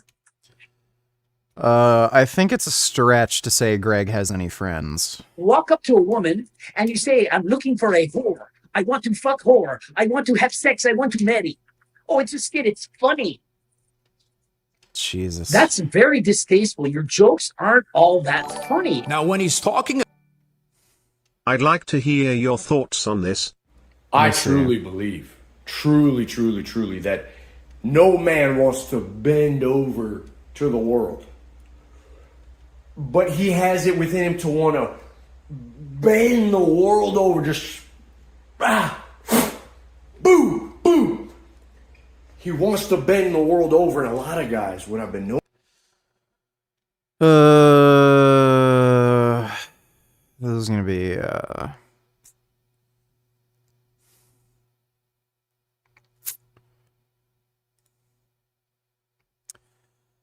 honey does not boost testosterone, it'll just rot your teeth. Gods, you need some sugars, don't demonize it. Yeah, you do not need literally liquid sugar. That's what honey is. It just rots your teeth. Creatine, baby. Creatine does not boost testosterone. It helps increase power production. It does not increase testosterone. Eggs do not increase testosterone. Saturated fat does not increase testosterone. Beef does not increase testosterone. This is just a bullshit video, dude. Like, none of these foods boost testosterone. There's no such thing as testosterone boosting foods. Some of these foods are bad for you. Most of the ones we mentioned are, but blueberries are good for you. They don't boost testosterone, though. Well, that's not a worthwhile video to react to. Thanks for that donation, though, Alicia Long. About the sugar daddy stuff. Notice, he only brings up these pictures about these girls in Colombia with one of them as being his chef, which I knew. When I made my video, I never mentioned the Colombia girls. I mentioned the girls on the table in the 5-star restaurant because those are what looked like to me as a sugar daddy situation. I don't know for a fact, but that's what it looked like, right? To me, and mostly everybody else who was watching. Accusing me and telling me that they are my escorts. They are my friends. Think of it. If you had somebody living in your house, a chef that you've been working for many years, and she invites you to your home, and you have to read these comments, imagine what that can do. It's almost as if that just because I'm a famous person that they can say anything they want and it won't affect you. Well, for the most part, I don't care. It doesn't bother me. But imagine these three having to read those comments, and I'm not going to read them. Some of them horrible. Shame on you for saying it. And so to compare me and say that I'm like those people, how dare you? How dare you? You don't know me. But notice every time he talks about it, he never actually mentions what I showed in the video, only the Colombia girls while he was on vacation with his friends. And I want you guys to remember that when I show you what I'm going to show you. He also tried to paint himself out like he's a victim. People were attacking him and the woman in the comments when he posted pictures of him and the girls in Colombia. He wanted people to think that he's a victim in all of this, and we should all feel bad for him. Now, when I made that joke in that video, there was, like I said, there was something behind that made me say it. There was actually truth behind my statement. Not 70%, not 80%. 110% proof backing up what I said, which again, this is something that I actually feel bad to show. Before I get started, for some of you who may know, some of you who may not know, there's a website called Seeking Arrangements. And on that website is where rich men would go and post their profile, and young girls, older girls, whatever the case may be, go on there, and they're looking for a rich man to take. Here we go. That's a good point. Didn't Bobby's Perspective supposedly go vegan because of a shroom trip, and then claimed that a shroom trip also caused him to go carnivore? Yep. That is what happened with Bobby. And then I think a shroom trip made him go Christian, and then eventually he became Muslim. So yeah, usually people who don't base their decisions on logical grounds, they're not trustworthy. So I wouldn't get too excited of your friend taking shrooms and then deciding to go vegan. Thanks for the donation, though, Masashi Blade. Take care of them. And the men on their profiles show how much money they make, and the girls decide which ones they want to go out with. And in reading about this company, Yeah, that's just great. Greg, I'm not a sugar daddy. What are you talking about? You're saying that my friend is a prostitute? Oh, you're such a horrible person. And then you literally find a sugar daddy profile. because if you guys go online, you can read a bunch of things about the company. There was transactions going on and a bunch of things, and you can go on the internet and find out for yourself about the company. But that's what the company was about. They recently changed the name to Seeking.com, but it's still known for those same exact things. Now I'm going to connect you to my computer because I'm going to show you something. So right here is the website Seeking.com, which I have a fake profile on. And on this website, if you go and you search Halifax and you put a close distance, you put between 45 and 48 years old. And now stay with me here, okay? Stay with me. You put 45, 48 years old. Dude, why is Greg still living in fucking Halifax? That's so weird. You hit search. It's going to show a bunch of results. And when we scroll down, we see a bunch of people. Exposed. And then, there he is. Right there in the middle, we see our friend, Greg Doucette. 48 years old, Halifax, Nova Scotia, Canada. He says, are you ready? And remember now, there's a geolocation turned on. Okay, I'm going to get into this in a second. There's a geolocation turned on, which shows your location. And when you click the profile, there's Greg's profile. And then it also shows the recent location, Canada. Date created December 17th, 2023. Remember, I made my video just a month ago when I found out. Okay, so just remember that. Keep it in your mind. Last active February 16th, so he hasn't been using it. Now, Greg's info. Looking for women. White, smokes, non-smoker, drinks, social drinker. Network. That's a little sus. He only likes white women, apparently. Worth, Canadian 6.8 million. Remember when I said on the website you show how much money you're worth because this is how you attract the woman. Yes, they're trying to rebrand it. Yeah, so this is hilarious. I'm gonna make a video about this tomorrow. Greg claiming he's not a sugar daddy, and then he's literally on a sugar daddy website. They're trying to show that, get women on there that have money, and this is a place where they all can meet, which may be the case. I'm not saying just because Greg is on here that this makes him a sugar daddy. He's a sugar daddy. Let's be honest. He's not looking for a woman who makes a certain amount of money. He could just be looking for successful women. So don't take that out of context. Oh, they're successful. They're meeting up with dudes who are fucking rich and they're giving him money. So yeah, they're successful in that sense. Here, okay? We don't know what he's using this for, and I'm never going to make an accusation on that. But this is his profile, and I'm going to tell you how I know.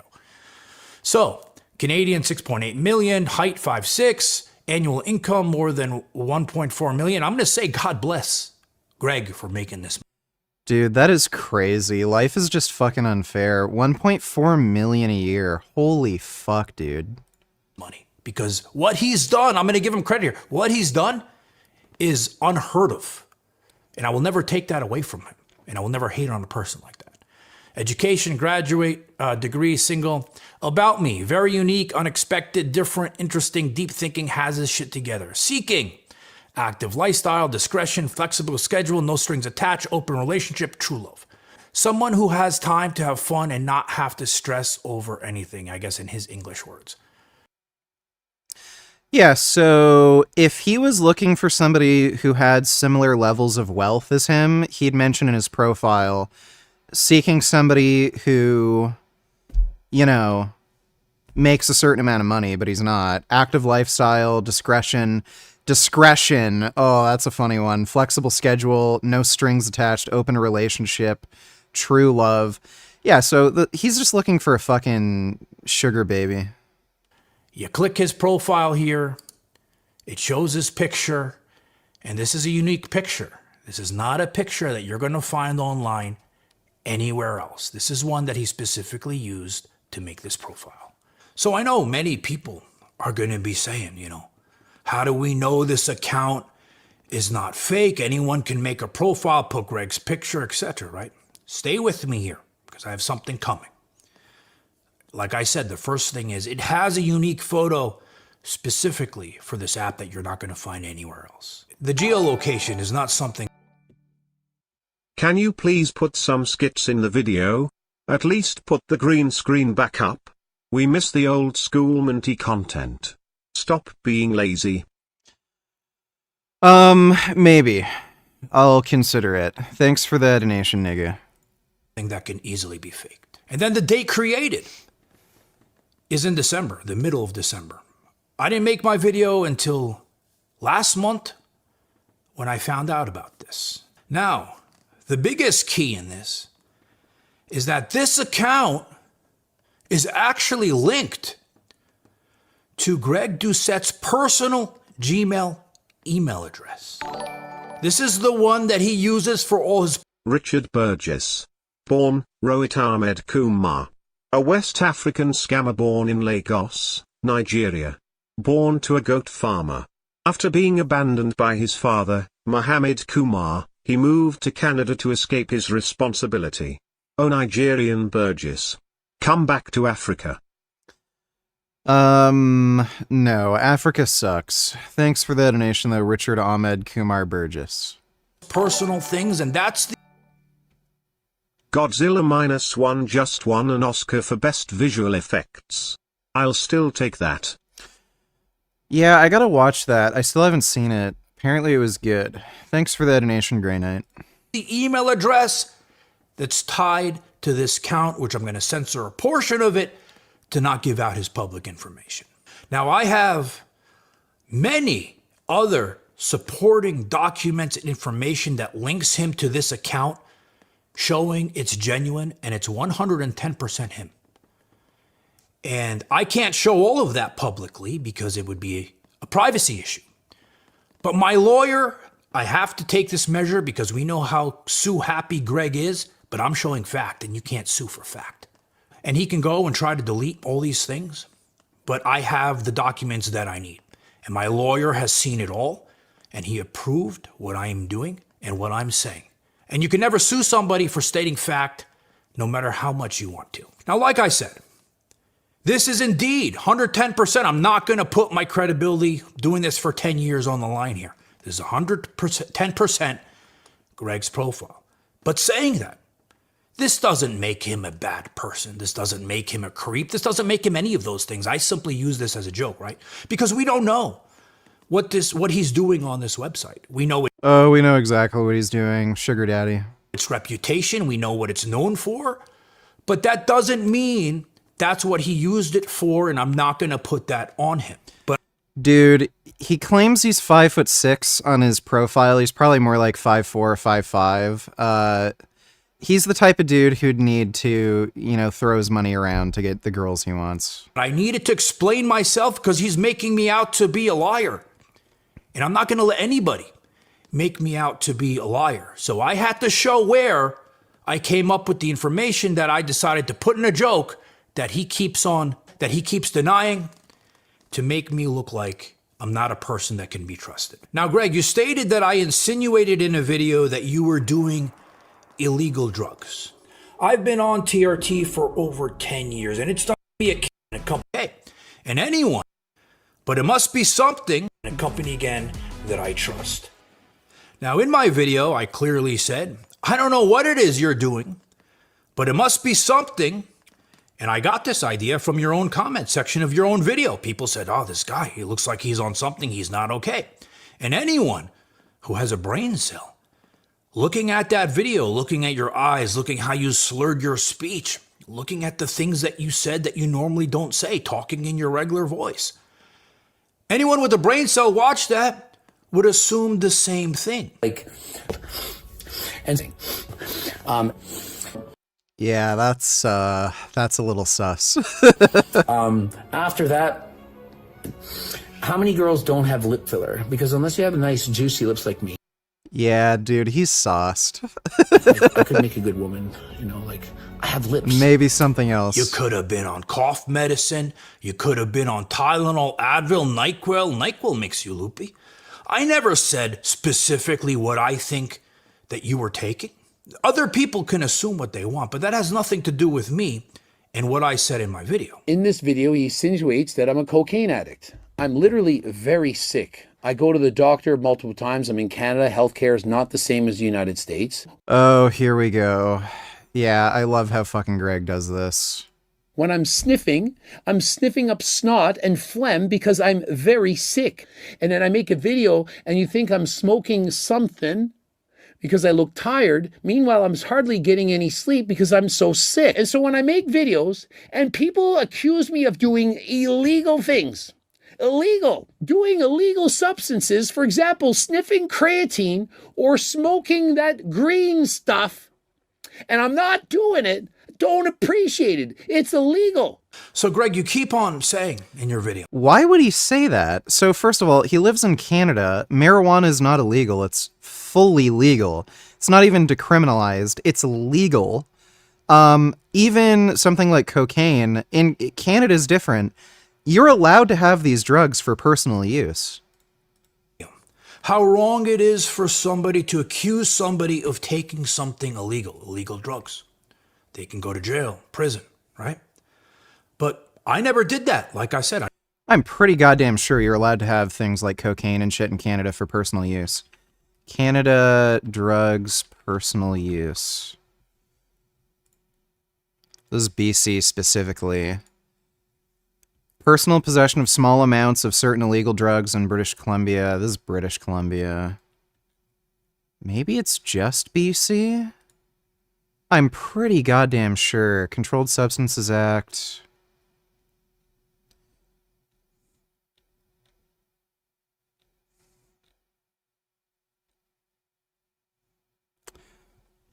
Let me see. Can you have cocaine in Canada, personal use?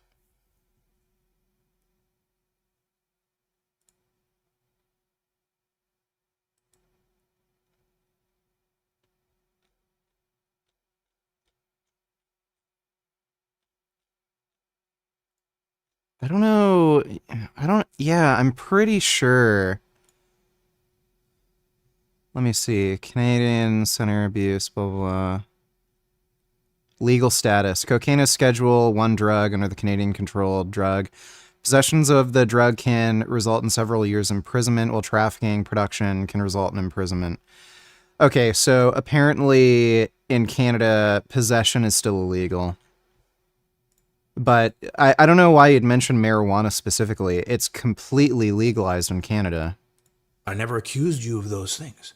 And I certainly don't think it's smart to make illegal accusations of something that someone hasn't done. You can criticize my body of work, criticize what I'm saying. What have I said? But to make up lies, that is going too far. You do not lie about what I've done or what I am doing. But have you looked at yourself, your entire career, how you built your entire career? What was it on? It was on accusing others of taking illegal drugs. Yeah, in Canada, you can get away with it. In the United States, steroids are illegal. How many people's lives have you affected by accusing them of taking steroids? So the words you're using now, saying this about people accusing others of illegal things, don't those same rules apply to you? And I'd be really careful, because when you say a guy's high on coke when he does a video, when he's not, when you lie about what he's doing. So to close the video, I want to say something. As a man, we all make mistakes. I've spoken about this many times. And the biggest men are the ones who know how to admit wrong, how to know how to say sorry. You've done a lot of things to people. I don't even want to get into it in this video. It's orchestral. How many millions of dollars did you make off that? It was bunk product. Did you give people refunds? Did you give them credit? Or now you're releasing it again? No, you haven't. Did you say sorry for it? No, you didn't. You changed the label to a different name to justify what you did. Did you say sorry to me for plagiarizing my Sam Sulik video, the original one that has 600,000 views now, that I sent to you when I was trying to be your friend, to give you an idea to make a video? And instead of just taking the topic to put your own spin on it, you plagiarized my video from beginning to end. And you didn't say sorry to me either. You didn't say sorry to me when you threatened to sue me for making a video about the Trend Twins not being happy with your training and made me take the video down, which now, if you look at what's going on between him and the Trend Twins, it's coming out to be true, which is what I felt at the time. I had information that said what I had was true about his training methods, but I felt bad for Greg. I was trying to be his friend at the time, so I took the video down. So Greg, don't be that type of guy who won't admit wrong, who's arrogant, who will never say sorry. Because if you look up the definition of what that type of person is, you're never going to want to be that person. This is fun for me. If it wasn't fun, why would I do it? I'm literally making millions of dollars a year without even trying. I don't even have to try. The drama, it helps, it sells, it's fun. This is entertainment for me. Well, that is Greg Doucette. It's funny how you can have that much money and still just be, like, I wouldn't say he's miserable, but clearly not happy. If he has this much fucking money and he's making, like his lifestyle is just so crazy, 1.4 million a year. He can literally buy whatever the fuck he wants, live wherever he wants, travel as much as he wants, and then he gives a fucking shit what anybody online is saying. Like, it shows you his mindset. It's like he's a fucking girl in high school still. Coach Greg, in today's video, the Trend Twins declaring war on Coach Greg. They've had enough. And oh, it's clickbait titles. It never happened. And so the Trend Twins and others, they're calling me a liar, saying it's clickbait. They're saying that I said that the Trend Twins had died. I never said that. What about the thumbnail and title? You realize you're spreading misinformation? That was as well. Let's see. Trend Twins in hospital. It's just Mike now. That is suggestive, certainly. Grey Knight $20. Was there anything in Dominion that you didn't know about before watching it for the first time? Nothing that I can recall in particular, no. I think Earthlings is a better animal rights documentary. It's just that Dominion is more modern. So one of the criticisms that you'll usually get from non-vegans after watching Earthlings is they'll say, oh, well, so much of the footage is from like foreign countries, like in India, or like the footage is clearly old and was shot on like an old camera or old cell phone footage, that sort of thing. So they'll like cope and say, oh, that doesn't happen anymore, or it doesn't happen here. Dominion was entirely shot in Australia, which has a reputation for having better animal welfare laws than the US. And it's all modern, high-quality footage, so they can't really cope and say, oh, well, that doesn't happen in modern Western countries. That was like, decades ago. That doesn't happen anymore. So that's why I generally recommend Dominion to non-vegans, but I think Earthlings is a better documentary. Thanks for the donation, though, Grey Knight. And so, okay, let's talk about the thumbnail and the title right now. In the thumbnail, it says, killed by caffeine. Do you know where I got that? Imagine that. Killed by caffeine. And so I'm reacting to their video, and I post their video in my video, and I said, guess what? They were taken to hospital. Did I say they had died? Or did I post a video saying what they said? And so the truth hurts. Perhaps you should have listened to your coach. Did Coach Kyle tell you to drink all that? I don't think so. I see video after video, ego lifting, cheating on the diet, saying, oh, we're going to compete, we're going to get pro cards. What are you talking about? You can't even make it to a competition. And so I reached out to the Trend Twins, asking them questions and so on, and this is their response. I didn't read what you said. Please never text me again. I could care less about any advice you give me or claim to give me. If I died tomorrow from steroids, pre-workout, whatever you said, the furthest thing I will think of is, I wish I listened to Greg Doucette. Coach Greg is saying, stop abusing performance-enhancing drugs. Stop abusing pre-workouts, caffeine, etc. Stop ego lifting in the gym. If you keep doing it, you're going to get hurt. Or worse. What was the purpose of that video? It was to warn other people, do not copy the Trend Twins. If you're a parent watching this right now, would you want your kids to watch the Trend Twins and try to copy them? Or would you perhaps prefer they listen to Coach Greg? Who gives better advice? And so the Well, I don't know, Greg. I don't know if I'd rather, like, if I had kids, I don't know if I'd rather have them watch the Trend Twins or Greg, because... Did you hear about this piece of shit who is running for governor in North Carolina? He won the Republican primary race during Super Tuesday. Let me see. Finally, some serious candidates in the Republican Party who are really focused on the issues. So what are these issues? Ain't but two genders, ain't nothing but men and women. He says God calls on men to lead, not women. Called to be led by men. When it was time to face down Goliath, sent David, not DeVita, David. There's no reason This guy is literally a blueberry. anybody anywhere in America should be telling any child about transgenderism, homosexuality, any of that filth. And yes, I called it filth. We could pass a bill saying you can't have an abortion in North Carolina for any reason. He says the civil rights movement in the 1960s was, quote, crap, and that Martin Luther King was a communist. Whoa. This guy is like Uncle Ruckus. Robinson posted the movie Black Panther was, quote, created by an agnostic Jew to pull the shekels out of your Sforza pocket. Whoa, this dude is so racist. Oh my God. Using the Yiddish words for money and black. He referred to the victims of the Parkland school shooting as spoiled little bastards.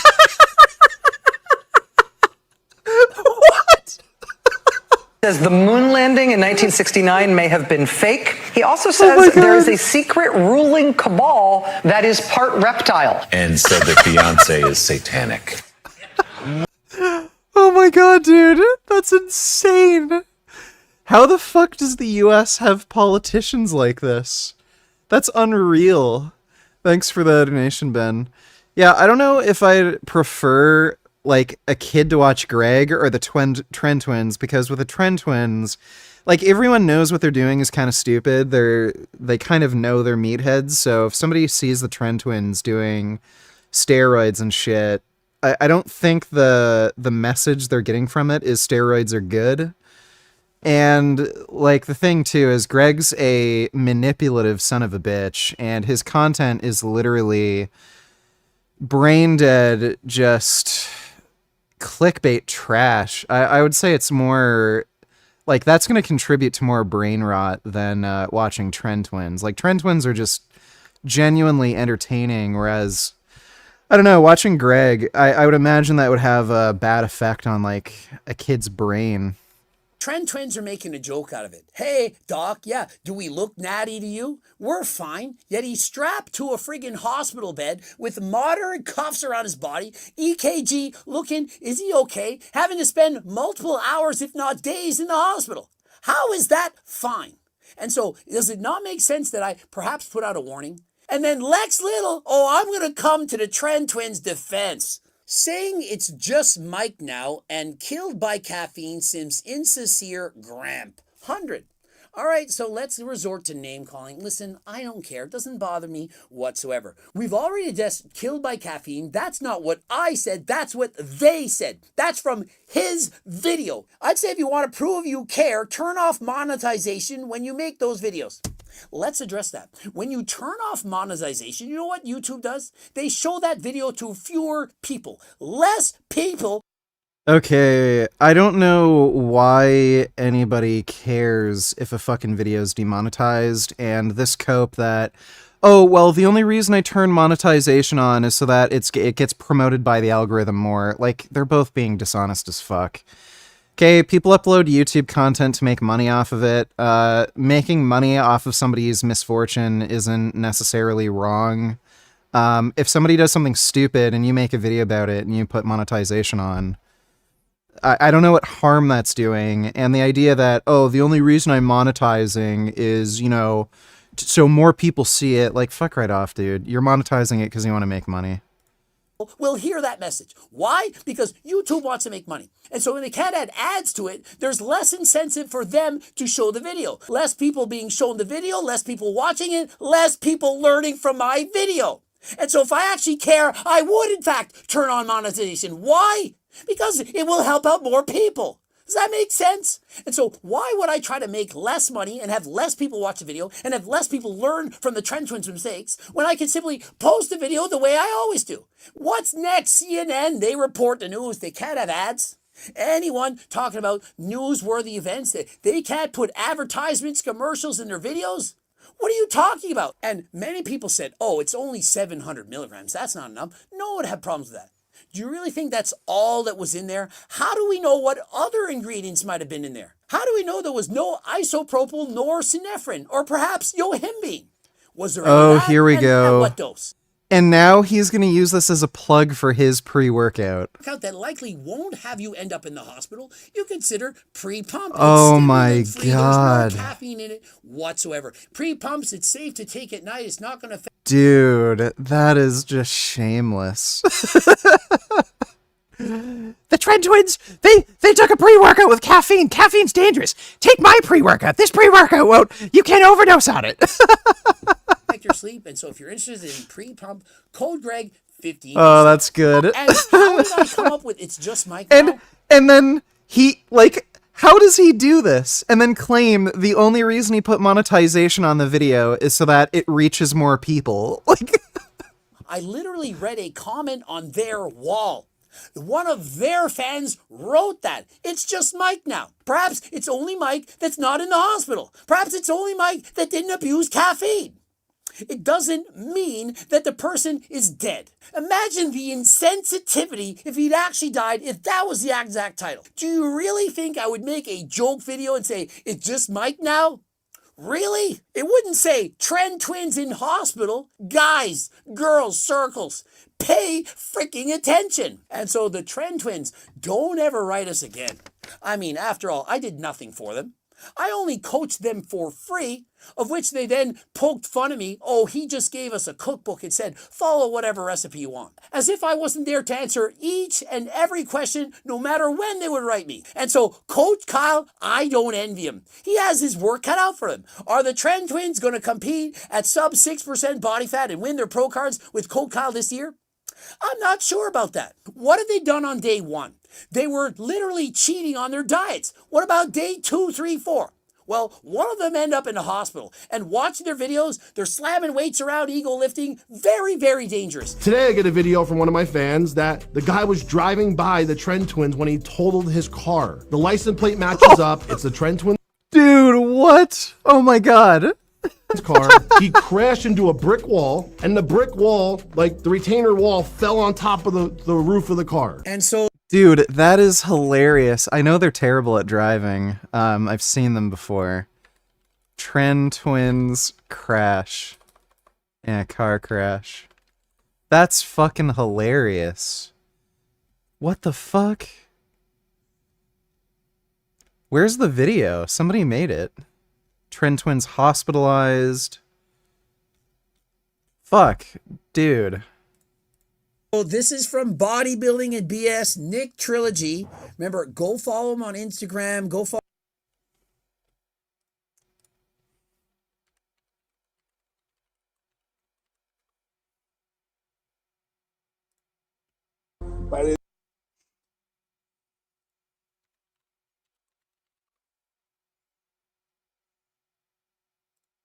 Collapses. Ambulance takes him to the emergency room.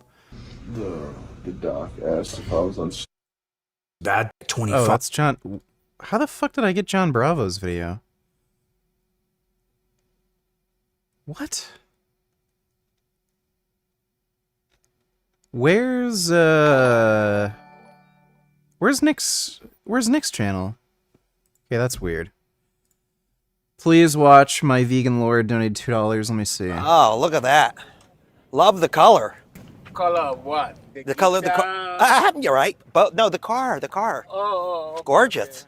What is that, turquoise? who are you? My name's Amelia. Christy's boyfriend should be home in like 30 minutes. I hope she leaves then. We can only hope. Let me see.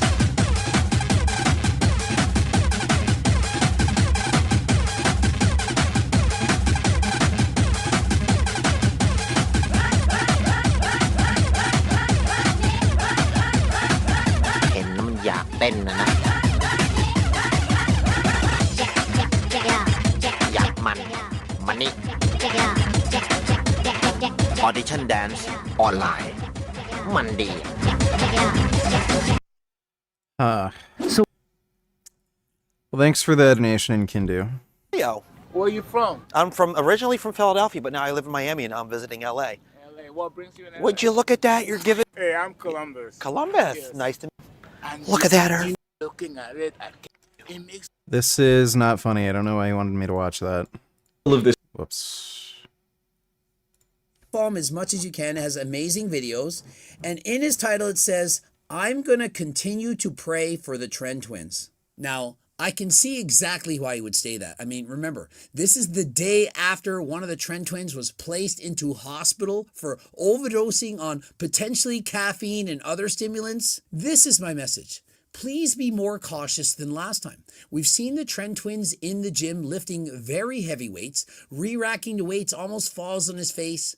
What is going to happen? I mean, how are they going to get to the show if they can't even make it to the gym to train? They're going to the hospital, overdoses on caffeine and other substances, and think of it, the next day, how lucky are they that they are not again at the hospital? Now, I'm not saying the Trend Twins got an accident from taking in too much caffeine, but I'm telling you, if you consume or overconsume caffeine, you need to be careful. Rip to the cat, man. Had to swerve out of the way, no other way out. Me and Carly are safe, thank God. Yeah, I find that hard to believe. He was probably trying to drift around a corner, and then he ended up losing control of his car, and it just went into the wall. I've seen them do that shit before. Son Goku donated $2. Is this good cutting advice, would you say? Question I mark. think sustainable fat loss is bullshit. I don't think fat loss should be sustainable because you have to be in a caloric deficit, and a caloric deficit is starvation. Why would you want to sustain that? Once you hit your ideal body weight, then you do something more moderate where you're eating at maintenance calories for the day, and then you just sustain that indefinitely. But this is only if you're a badass. If you're a punk, you're gonna comment below on this video, it's too tough for me. Shame that. Well, obviously, a diet where you're in a caloric deficit can't be sustainable because you can't indefinitely be in a caloric deficit. So I don't know. It kind of depends on what he means by this, but it's not bad advice. I mean, you have to be in a caloric deficit to lose weight, and you can't indefinitely be in a deficit. Thanks for that donation, Son Goku. Dodo donated $2. I missed the game last night. How long did you play for, and what happened in the game? Didn't see anything. We didn't play for too long. We just got to the point where the Marines were going into this terrorist hideout place, and then there was an earthquake, or the ground collapsed, and then now we're in this ancient you know, ruins, basically, where the monsters are. Thanks for the donation, though, Dodo. Someone asked, were you intoxicated? He said, I would be in jail right now if he was. Johnny Bravo writes, they're on a bad track. Good work, Nick. Now, seeing as I used to coach the Trend Twins, and I've had numerous discussions with them back, forth, in DMs and so on, I can tell you that sometimes they're very, very upset with me, and sometimes they're very okay with me. And so, which is it? On one end, I said the Trend Twins will say, never, ever write to me ever again. And I'm not even going to read this message, but don't ever contact me again. A couple of days later, hey, Greg, we didn't realize this. We didn't realize that. If you want to talk about what happened, then please reach out to me. And so which of the Trend Twins are we dealing with? Are we dealing with the nice Trend Twins, or am I dealing with the evil Trend Twins? I don't know. But in general, I like to help people. And so last night I was discussing with the Trend Twins. Sure you do. Eeny meeny miny mo. Vegan Gains is a fucking hoe. He works the alley and sucked my Joe. Eeny meeny miny mo. Bitch. You're a bitch.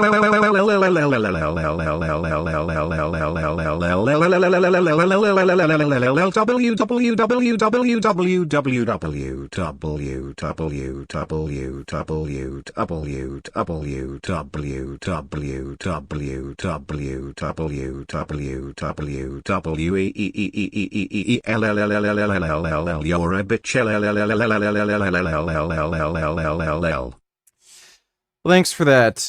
My name is Bitchard. Appreciate the donation, dude. What went wrong? What was the possible causes? I'm not going to go into details. I don't want to talk about what they told me. But I can tell you, if they actually mean it, why don't they make a video saying, hey guys, Coach Greg, he actually tried to help us. He was coaching us for free. We didn't listen to all that he was saying, but he did in fact do his best. We didn't get fake steroids from him. We bought that somewhere else. He's doing nothing but trying to help us. And we made that video about us. He wasn't lying. He got that footage of us in the hospital saying killed by caffeine. That wasn't him that wrote that. He was getting that from another channel. And so I've had many people write in, why are you picking on the Trend Twins? Leave them alone.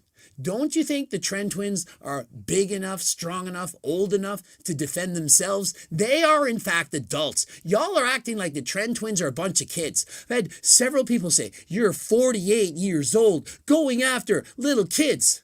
Really? These are little kids? They're bigger than Coach Greg. And so I can divulge this, but they have said they are going to be laying off stims for a while. Perhaps if you overdo stimulants, you don't get enough sleep, you're too hyper, it gets you aggressive, angry, and you don't make sense. Remember, please be careful and don't copy the Trend Twins. I know he's the heroes of foul. I was driving by. There's no way they swerved to avoid a cat.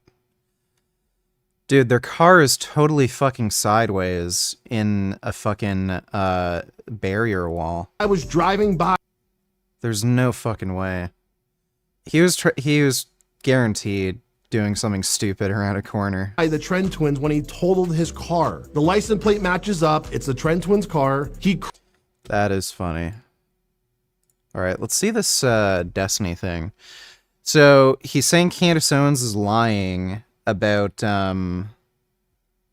going to school, or either going to school period, or that her family isn't as wealthy as she claims. Apparently paid off $150,000 of student loan debt after 4.5 years of dropping college with no degree while living in New York City, traveling at the same time with zero help from your family. Let's see. Lying about the past, Candace Owens lies about her past to spread her anti-college agenda. Why this matters, Candace Owens constantly brings up her past experience with college and uses it as a springboard to advise others to skip college entirely, oftentimes in favor of trade school or some other nonsense. If she's going to use her personal experience as an authoritative reference to discourage others from college, then two important things must be true about her experience. Must be reasonably representative of the average person, must be true. Yeah, obviously. If her experience was exceptional, then it wouldn't make sense to caution others because of it, as her circumstance regarding her education would be avoidable or non-applicable to the average person. If her experience was a lie, then it's misleading to cite it as a realistic example of what could go wrong. TLDR, Candace Owens represents an irreconcilable pattern of facts Pertaining to her family and schooling history, she's either misrepresenting crucial facts about her experience, or she took an unbelievably foolish path through college system that no one else should reasonably be advised nor expected to follow. Consequently, she or her family should assume responsibility for her mistakes and stop blaming the system for her experience with higher education. Confusing fact pattern. Oh, I hate reading text on a purely white screen. Candace claims she grew up in Stamford, Connecticut. The median household income appeared to be around 80 to 90K in the time, or 74K for individuals. Candace claims to have grown up in a low-income housing in the city, though she doesn't specify for how many years she lived in said housing. Owens has said that her early years, many of them spent in low-income housing in Stamford, Connecticut, were dysfunctional. Her family moved in with her grandparents when she was 9, and her grandfather, Robert, became a powerful influence in Owens' life. Gospel of Candace Owens, The New Yorker. Candace claims that she scored well on her state tests. That's hard to believe, especially considering how stupid she is. When I grew up, I never ever felt like this because I had high test scores. I was in classes with primarily white people, with the exception of one black girl and one black boy. We were the only black kids in her class, and I never felt that. In her primary school, she was in a mixed class, and her best friends were a black girl and a Spanish girl. After she took the state test, she found herself in a mostly white class. Interview with Candace Owens, Trump, Kanye West, and me, The Times. Candace Owens' family was awarded a $37,500 judgment after her family filed a case against high school students who'd made threats and racist remarks to Candace in high school. Candace chose to attend an out-of-state public school, the University of Rhode Island, to major in journalism. She seems to bounce back and forth between claiming she had $100,000 in debt or $150,000 in debt, depending on the conversation. She also claims she dropped out of school after her junior year. Oh, bro, dude. Okay, that is a huge fucking red flag. So, how in the fuck could you rack up somewhere between $100,000 and $150,000 in student debt after literally dropping out in your fucking junior year? July 2018 tweet, I used to dream big because of at Mark Cuban, M. Cuban. Back when I had $10 and $100K in student loan debt, he inspired me to embrace failure, to accept every no on the road to yes. 2019 PragerU podcast. I didn't come from family wealth. I didn't have a college degree. I started my life $150,000 in student loan debt for falling for the scam. You must go to college to take out loans, even though you don't really know what you want to do. There's no way there could be that kind of $50,000 discrepancy in her story. She's just lying about this. Additional quote from the show, I've lived on friends' couches in roach-infested apartments just trying to survive. I don't believe that. April 2020 tweet, wow, I began my life in a roach-infested low-income apartment, sharing a small bedroom with my two sisters. I started my career as a young adult with more than $150,000 in debt. September 2023 podcast, coming out of college, I had $150K in student loan debt, no money for my family. March 2024 appearance on my stream. My school was $35,000 in tuition. Well, that's what I paid. $100,000 in student loans. Yeah, none of this adds up. It's also strange that the story changes. I had a roach-infested apartment, like, when I was a kid. Like, yeah, she's just lying. The actual tuition for the University of Rhode Island in 2007 for out-of-state tuition was $21,294. If she paid for full room and board with food as well. I need some motivation. Can you say, Jessica, clean your fucking disgusting apartment? In an angry voice. Okay. Jessica, clean your goddamn fucking disgusting apartment. There you go. Hope that helps, Jessica. Appreciate the donation. So that brings the total to about $30,000. So there's about a $5,000 discrepancy here. On my stream, Candace claims she got $8,000 in Pell Grants after stumbling through, originally claiming she didn't have any help filling out the FAFSA. She doesn't clarify whether this was per year, impossible, as the maximum awarded Pell Grant for the year she was in school was around $5,000, or total unlikely if her family was so poor that she was living in low-income housing in roach-infested apartments. I imagine she would have qualified for the maximum award for those 3 years, which comes out to about $16,500. Impression of Greg explaining how his Turk supplement will improve erection quality massively. Say that all the evidence he needs is how the women he is sleeping with are saying it was the best sex they've ever had. Who he is totally not paying, by the way. All right. Look, my new testosterone supplement, it will give you the most amazing erections ever, okay? Now, I have taken anabolic steroids, and I'm not saying that, that testosterone is the same as anabolic steroids, but it feels like you're taking anabolic steroids, okay? If you take test or test suspension, that gives you massive hard erections. You become a sexual tyrannosaurus, okay? When I took testosterone, I just became a sexual tyrannosaurus. You know how I know this? Because the girls that I've been sleeping with, who I have not paid, by the way, I met them on Sugar Daddy website, but I did not pay them. They are telling me it's the best sex they ever had, okay? It's the best sex. How could that be possible if testosterone doesn't work? There you go. That is my Greg Doucette impression. Thanks for the donation, N-word guy. So that's another discrepancy. This means that the total cost of her education with incredibly generous assumptions would have come out to about $75,000. So yeah, she's literally claiming she owed more than, like literally double that. This assumes she was taking out a loan all 3 years for room, board, and food, though I've only heard her refer to it as tuition and never room and board in her interviews and tweets. This assumes she wasn't working at all during her college years, which is contradicted by her claiming she was working since she was 14 in her PragerU video. This assumes she never qualified for any additional student aid or scholarships despite being a black woman graduating high school in low-income housing with the highest test scores, and despite filling out the FAFSA and receiving a Pell Grant. Candace claims that she took out loans from Sally Mae at criminal interest rates and approximate the cost of her education at $37.5K per year, though it's unclear where she gets that number from, as it exceeds even the maximum out-of-state tuition plus room and board with meal plan cost for education, implying that she was forced to take private loans instead of subsidized loans. She also claims it took her many years to pay her debt, though paying back over $100,000 in student loan debt in 4.5 years is quite exceptional. Yeah, nobody's able to do that. I wouldn't even be able to do that. March 2024 tweet. This is legitimately hilarious. My university was about $37,500 per year.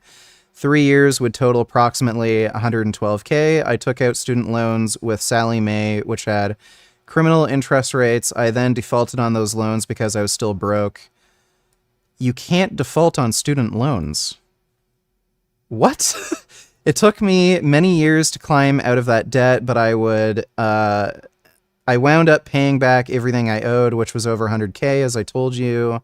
You know, you have to have completely lost a debate when you've been reduced to trying to accuse someone of being secretly wealthy in their youth.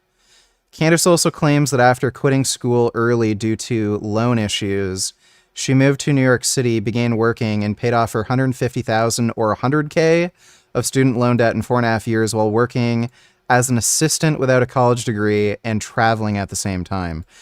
Yeah, dude. Okay. I make good money. I would not be able to pay off $100K or $150K worth of fucking loans in only 4.5 years.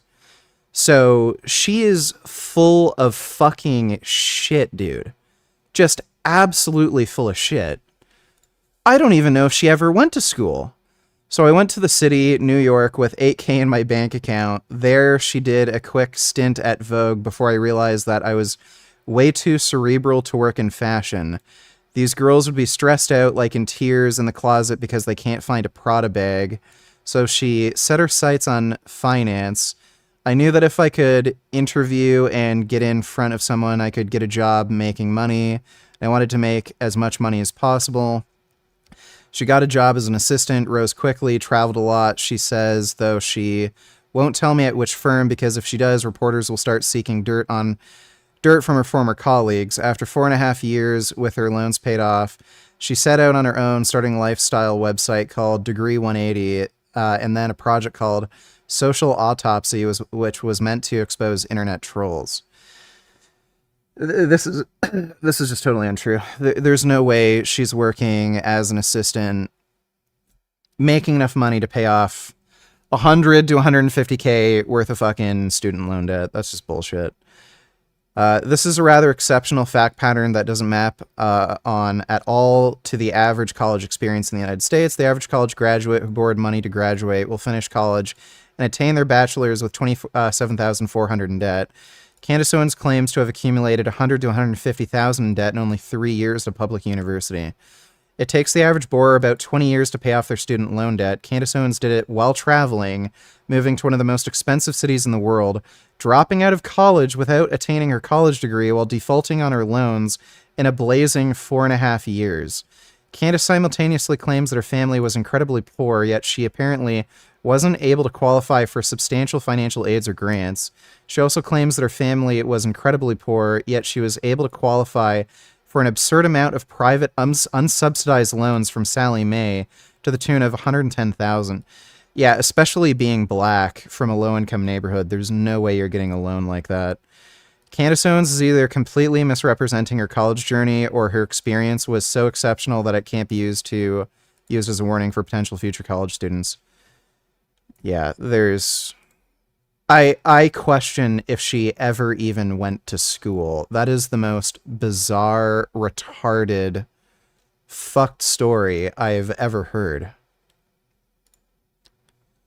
Perhaps she exaggerated the word poor. Middle-class families fall into a weird category with student loans and financial aid. If your family made around $200K annually in 2007, you are definitely not poor, but your kids may have to finance their college tuition on mostly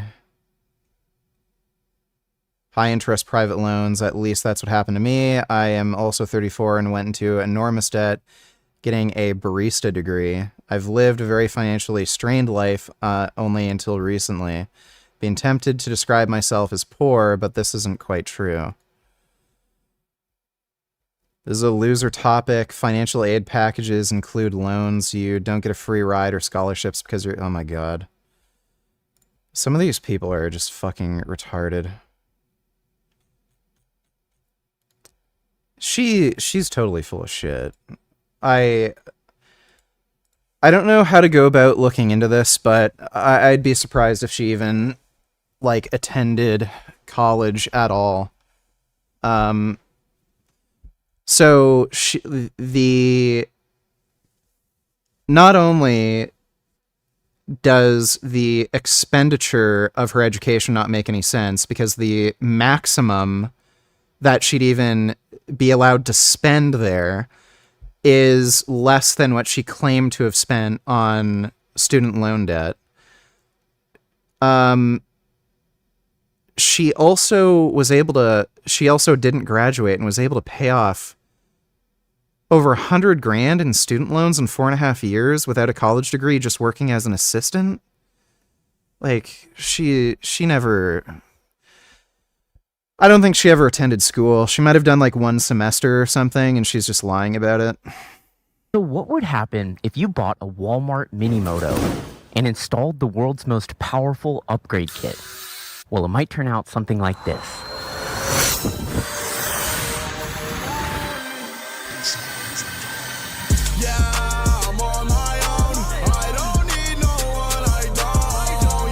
Now, I don't usually go over the price, but this is a DIY kit, so let's go over it. Starting with the bike itself, this is a Razor MX500, which you can buy from Walmart for $645. Everything else on this is from Electro & Co. So starting with the main power upgrade kit, which consists of the battery, motor, controller, throttle, and key ignition, this costs $1,958. The upgraded forks are $450, but they also come with the bars, fenders, and adapters, as well as a front wheel, but it's a dirt wheel, so I'm not using that wheel. Unfortunately, you can't just buy the fork on its own, although I think Electron-Co should offer that. The rear shock is $120. The 2 sprockets and the chain are $130, which I think is the only part of this that's overpriced. The RSF wheel adapters are $15. The upgraded front and rear hydraulic disc brakes are $115. The underglow, headlight, USB charger, switches, and wiring harness are $186. The RSF street wheels are $215 if you can find them. They're almost always sold out. So at a grand total of $3,834, once you see the performance of this bike, you'll know how good of a deal that is. Now, I've only had this bike for a week, but it's already filthy. So let's give it a quick.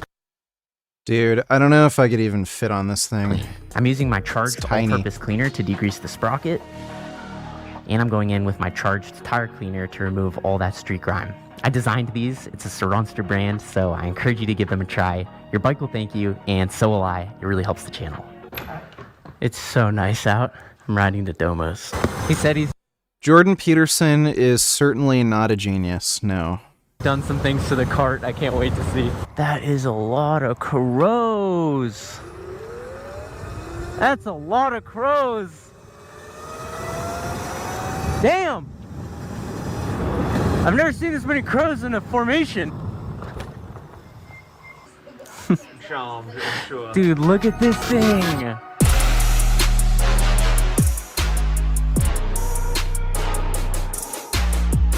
We were talking about taking it out tomorrow. You think it'll be ready? Criminal offensive side eye. So, the other day we were riding together and he made a crazy turn without signaling. And I was like, you need to signal. And now every time we turn, he signals like too much just to make fun of me. No way, there's a horse. They don't have a bike path, they literally have a horse path. Can your horse wheelie though? No.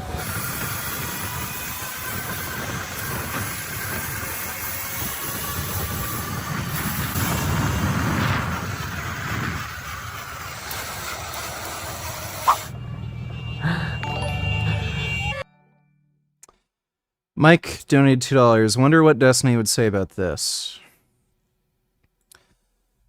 More than half of recent four-year college grads underemployed. New report found that many recent graduates don't land jobs that require a degree. More than half of recent four-year college graduates, 52%, are underemployed a year after they graduate, according to a new report from Strata Institute for the Future of Work and Burning Glass Institute. Decade after graduation, 45% of them still don't hold a job that requires a four-year degree. Those stark data points were highlighted in a report released today called Talent Disrupted. Report outlines employment outcomes for recent bachelor's degree earners and explorers, factors that contribute to their short and long-term underemployment, drew on federal data sources, blah, blah, blah. Colleges and universities, states, and our country can do more, should do more to help students prepare for the critical transition, blah, blah, blah. Majority of graduates, 73%, who are underemployed in their first jobs, remain so a decade after they graduated. Contrast, 79% of graduates who started off in a college-level job continued to hold jobs at that level 5 years after graduating, and of the graduates who held college-level jobs 5 years after graduating, 86% had college-level jobs decade out. I'm sure there's a number of factors for this. I think a lot of the career choices that people make after graduating, I think when people decide to get like a bachelor's, I don't know if they're really thinking about what they're going to do with their bachelor's degrees. I know so many people who've gotten bachelor's degrees, or just, I don't know, random fucking business degrees, just because their parents kind of pushed them to do it. And then they weren't really sure what kind of career path they wanted to do. There might be a lack of those sorts of jobs too. I don't know. Thanks for the donation though, Mike. What's up, guys? What's up? That was super cool. One more. He meant it. No. Wonka with these things, dude. Here we go. Top speed run on the 14 kilowatt Walmart bike, the Razor Extreme Kit from Electro & Co.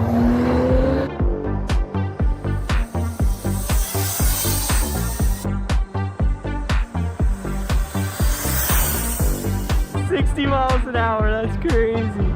So I want to take a moment to tell a story of something that happened literally yesterday. You might be wondering, why is there a massive hole in my left glove? And you know what? There's an even bigger thing I need to show you. Look at this. Oh, I wanted to do it during the wheelie. One more try. Ready? Look at this. So I was plugging in a battery. I won't say what the battery was or what it was in, but I was plugging a battery in and the leads were inversed. So usually when you plug a battery in and you haven't hit the breaker, like on a 72 volt Shawn, it'll spark and it'll catch you off guard, but it's not a big deal. When I connected the battery to the battery connector, it wasn't a spark, it was a nuclear explosion. My entire field of view was just white. No peripheral view, is just white for, you know, a split second. I jumped up, stepped back, I thought everything was gonna explode. And I was like, damn, that hurt. Look at this, that's a burn. That's an electrical burn. And then on this hand, it burned right through the finger. This finger is actually not burned at all. The glove really changes your life. Crazy. The closest.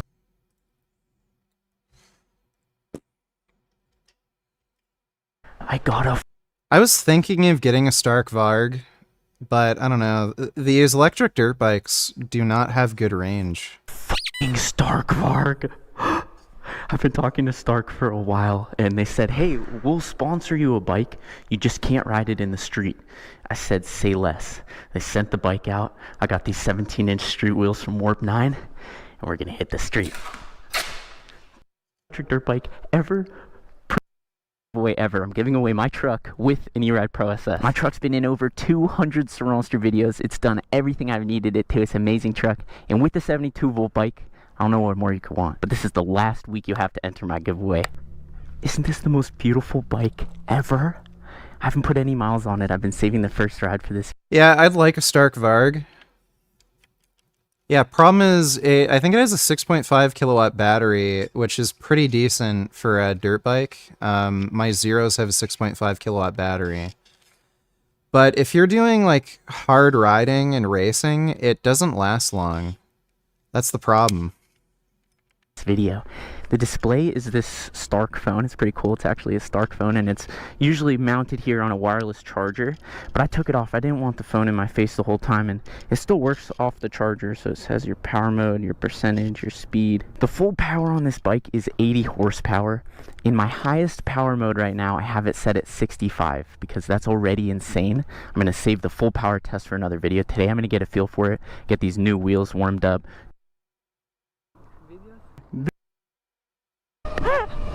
Okay, a couple things to say. I was at half throttle, I gave it a little bit more, and I swear it almost kicked me off. And then I let off and there was strong regen, so I gotta get used to this. By far the most power I've ever felt on an e-bike. Here we go, this is literally half throttle in mode 1. Here's more. Woo. Oh, you know what? I think... Ooh, it turned off. And close to full throttle.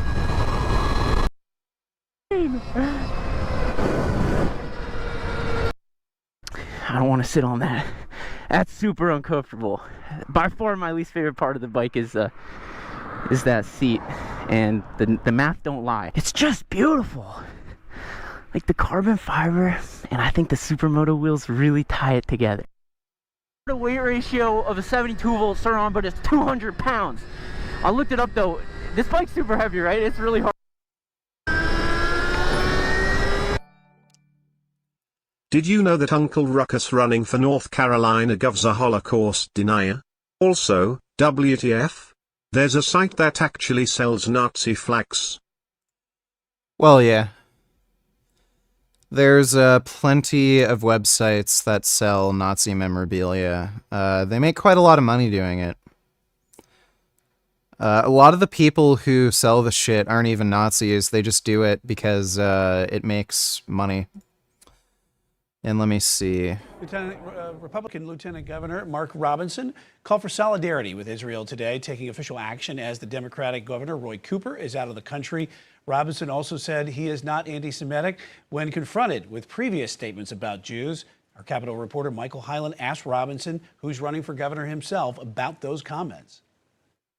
Robinson said his Facebook posts were poorly worded and he's trying to move on, but he's facing criticism for what he did today, including from the governor who called this a stunt. Lieutenant Governor Robinson held a press conference and issued a proclamation calling for a week of solidarity with Israel, as well as a day of prayer starting Friday at sunset. He said the attacks on Israel are unconscionable. He also said he is not anti-Semitic in response to several questions about things he's written on social media. In 2018, he wrote, quote, "This foolishness about Hitler disarming millions of Jews and then marching them off to concentration camps is a bunch of hogwash."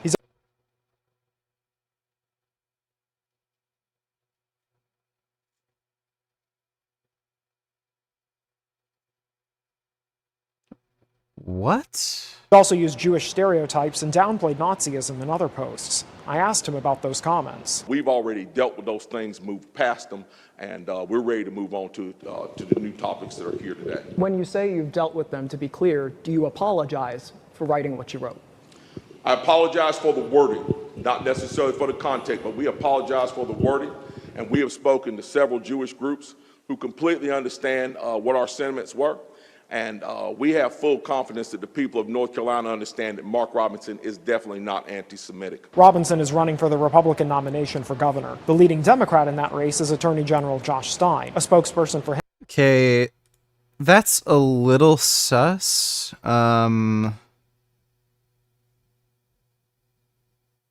Foolishness about how Hitler disarmed millions of Jews, marching them off concentration. I'll try to be as generous as possible. I think what he meant by this is saying that he was trying to say it's insane how we're trying to disarm people right now and take away their firearms rights when the Nazis did exactly that before sending Jews to concentration camps. That's being generous. Like, you'd have to be retarded to word things this way, because the way he worded it, it sounded like he doesn't believe that happened. Apparent political. That guy is insane, and he's clearly anti-Semitic, so... How to fuck. This should be great. This video sounds really degenerate, but if you were a strict Muslim... Oh my god. So apparently sex is degenerate. And you were married for 10 years, you'd still want to know this, wouldn't you? Of course. So this topic does not need to be degenerate. Men need to learn how to fuck. And the problem is that the advice online is trash. If you've ever researched men's like sex advice online, it's so bad. It's like gynocentric, femme-centric. Basically, all it does is tell you about how to give a woman an orgasm, and it makes you obsess over that to the point that you start overthinking and that you don't even perform, you don't even enjoy it. You're taken out of the present moment, and then she doesn't enjoy it as much as well. We need to stop that. I'm going to give you like a good guide on how to actually be great in bed so that you enjoy it, so that she's enjoying. You know, I think when somebody like asks if you're good in bed, that's with the understanding that you're pleasing the other person. Like they're the ones who are going to give you the review, right? So, like, oh yeah, I'm great at sex. I can come in like 10 seconds. enjoying it, and you guys are able to build up like a good connection together. It is through the DAP plus CAP system.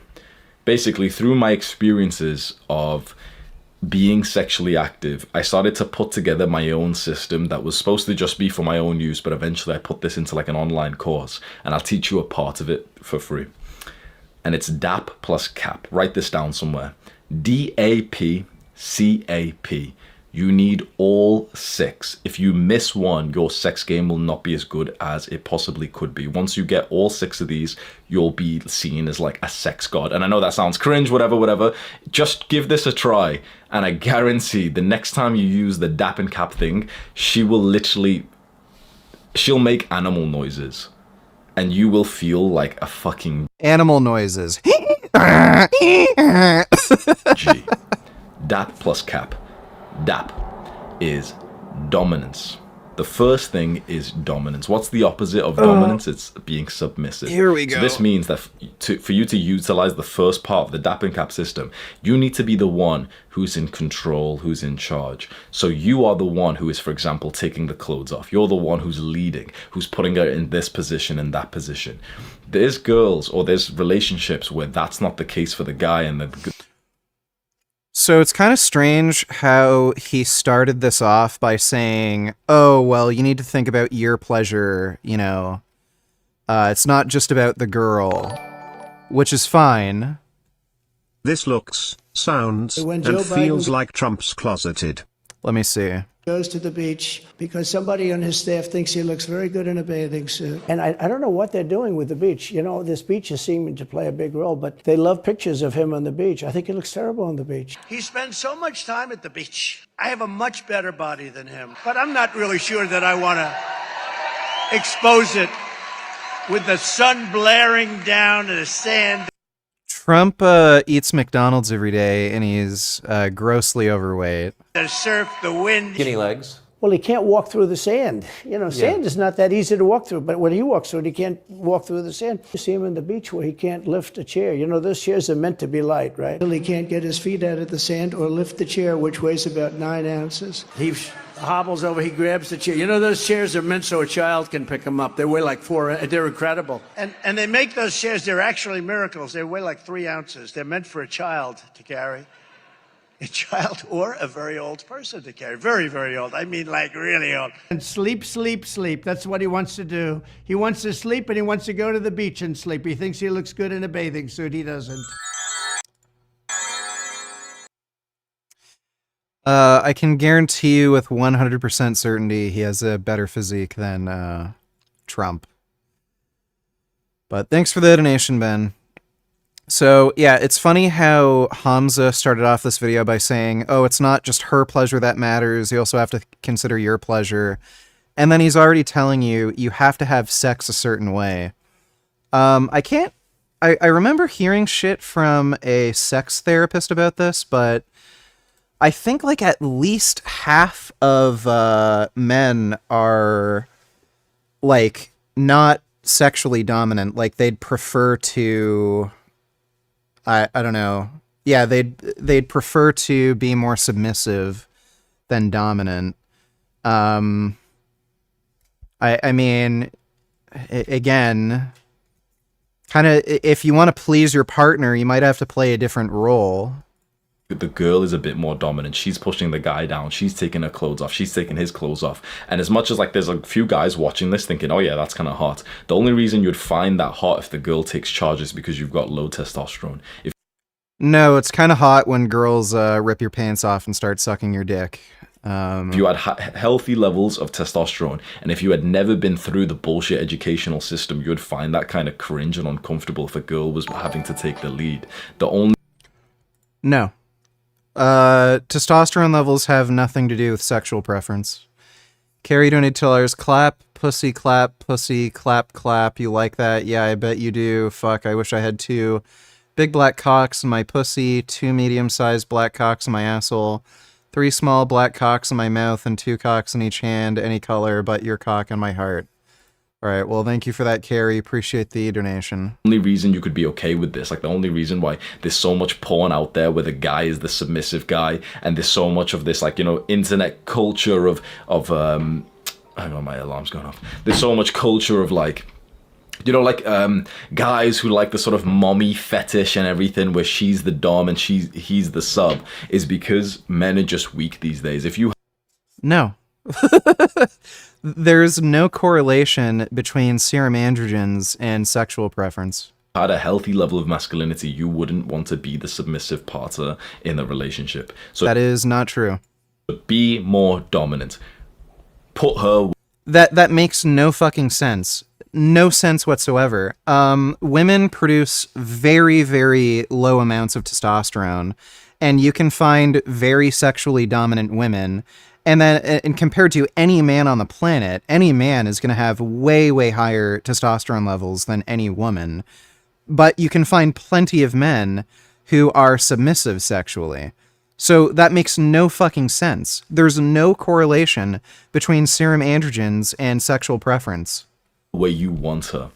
Pull her body. Put her in a certain position. Take the clothes off. Do the thing that you want to do. Act dominant. Put her in the submissive If you're submissive, then that's not what you want to do. position. The next part is A for aggression. B, angry. Utilize some This is already retarded. of those negative, dark emotions. There's a saying that I'm going to tell you right now, and every guy who fucks will smile. Every guy who doesn't fuck will think that this is wrong and whatever. And the saying is, fuck a woman like you hate her, and she will love it and be obsessed with you up Okay, well that's just absolutely stupid. I've said this before, dudes who talk about, oh, you really want to pound a girl hard and like deep and everything and, you know, be super aggressive. Man, I hate when a hot chick rips my pants off and starts sucking me off. I feel like a little pansy. Yeah, really. It's so stupid. Thanks for the donation, Masashi Blade. Yeah, so Hamza always does this. He says, oh, don't go soft on women, fuck them really hard, make sure you go like deep all the way in and shit. Like, especially if you have a big dick and you're just starting off, you don't want to do that. You want to slowly work up to that. Sensitivity can be way too high right when you start having sex and things need to get lubed up and warmed up and blood flow has to get in that area. If you start fucking a girl really fucking hard like you hate her and you have a big dick, you're not gonna have sex. She's just gonna go ow, and then that'll be the end of it. Dreamzation donated $2. Critique the simple program I made for my sister, please. Thanks. She's a beginner. I'm teaching her technique cues to lift heavy and push herself. Is this gonna be porn? Okay, it's not porn. Upper day, lat pull down, 3x12, bicep curl, 3x12, tricep extension, 3x12, ab crunch, 3x12. Okay, I don't know why everything's 3x12. Why is there no, like, pressing movements? Lower day, barbell, back squat, 4x6, that's fine. Romanian deadlift, 3x12. I don't know why it's 3x12. I also don't know why it's a Romanian deadlift. If she's a beginner, she shouldn't really be doing variations like that in all likelihood. Especially at that high rep range, I would just do deadlifts. And I would just be doing sets of 5. Hip thrust, 3x12. I don't know why there's 3x12. Hip thrusts are kind of a stupid exercise. They're okay. They're hard to set up. You're better off doing lunges that focus on the glutes more. So heel elevated lunges with a side step is probably going to activate the glutes more than hip thrusts. Hip adduction, 3x12. Hip abduction, 3x12. Like, if this is just a machine, this higher rep range is fine, but I don't know why everything is 3x12. I would just do sets of 5 for compound moves. I don't know why there's no pressing involved. There's kind of a lack of chest and shoulders, period, and I don't know why everything's 3x12. Especially for a beginner, you probably want to do like sets of 8 to 10 maybe for some of the machine and isolation work. But yeah, this also isn't a routine. I would just recommend doing starting strength. Thanks for the donation though, Dreamzation. until the point that you start fucking her that like you care about her. Utilize some of these negative, dark emotions as you sleep with her, And even towards your wife, even literally towards your wife. I don't think Hamza understands what hate fucking is. Be aggressive. Be aggressive. Utilize anger. If you're actually hate fucking somebody and having angry sex, your partner has to be into it. So again, if this advice is to be good at sex, well, sex is rated based on the experience of your partner. You can't just say you're good at sex because you enjoy it personally. Your partner has to enjoy it. And if you have a big dick and you're fucking somebody really fucking hard and they're not into it, well, one, you're likely skirting the edge of sexual assault rape there. And two, you're not having them enjoy it. You're not having good sex. Your partner has to enjoy it too. Utilize that masculine urge to conquer. You know the one. The third part of the system is P for pain. Don't be scared to make her feel pain. Sounds crazy. Sounds absolutely crazy, misogynist, toxic, rapist, whatever. Entirely depends on the preference of your partner. And by the way, again, if you're gonna fuck a girl hard and you have a big dick, you have to be wary of your partner's pain tolerance, and you can actually physically harm them. Like, I've actually torn girls' vaginas before. Girls really like this. Don't be scared of, for example, moving her body, pulling her in, pushing her away, spanking her, pulling her hair, choking her. Girls would... You can only do this if your partner enjoys that sort of thing. Way rather rein you in because you're going too hard and making them feel too much pain rather than going... That is not true at all. That is not true. If you hurt someone too much during sex, they're just not going to have sex with you anymore. Like wanting you, like trying to push you harder. You'll be surprised when you're mid-fuck, the amount of pain that a girl can take, the positions you can put them in, and how hard you can fuck is actually really surprising. And again, this, like, even with your wife, you wouldn't want to like have like dead sex with your wife, right? You wouldn't want to have like dry, mediocre, plain sex with your wife. Even with your wife, you'd want to be having like a crazy sex life, right? So don't be scared of making her feel pain, of being a bit like You have to ask your partner if they're okay with it. Fuck, man. If only you knew. That's all I'm gonna say. If only you knew. Because there's guys. He is literally giving advice to men that would result in them actually committing sexual assault or rape. Who are fucking. There's guys who are making her scream like an animal, where she has to grab a pillow and scream like an animal. Nee! Fucking bite it because she's screaming too loud. Where you have to put your hand in front of her mouth because she's screaming too hard, and she starts biting your hand, and there's like little blood marks on it and everything. This is just cringe. This is a stupid boy who's not grown up past like age of 12 who is LARPing right now. Even if you're into kinky sex, not every single sexual encounter is going to be kinky like that, okay? Sometimes sex is more subdued and boring, sometimes it's more intense and passionate. Hearing your story about tearing a girl open reminds me of this. I haven't literally torn girls open. I've had sex with girls and they started bleeding. They weren't virgins, but you can, like, again, if you have a big dick, you can stretch a girl open and make them bleed on the inside. All right, LTG.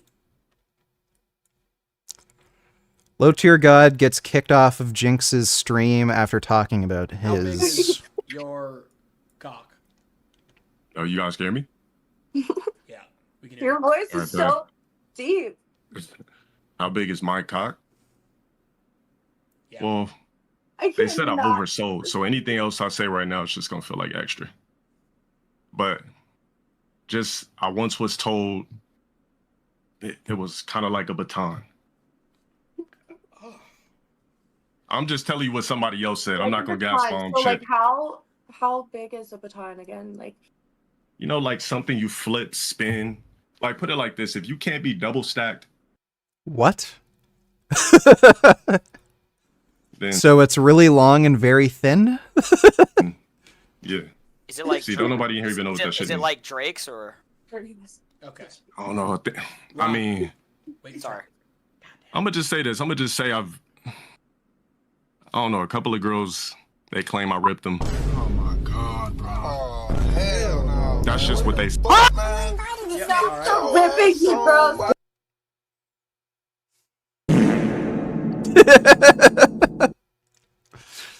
All right. Yeah, so Hamza's a fucking idiot. Let's see, fuel. Come on, bro. Come on. Who's all in the house? Huh? Who's all in the house? It's me. Who's you?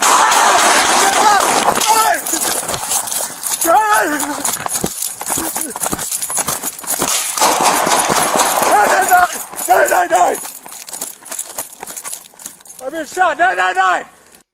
That is pretty crazy. He's lucky to be alive. Now you just had a wreck. Look out! Break glass. Get out the car! Get out! Get out! Tires are flat. Move!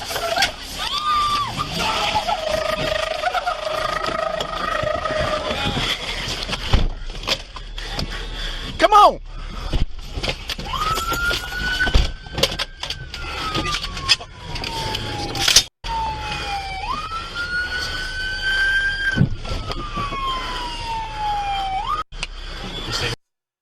This bitch ain't too smart.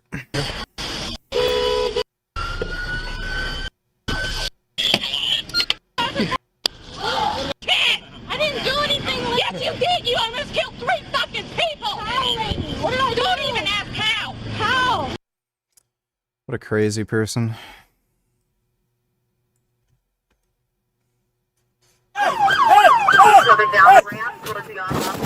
Get on the fucking ground!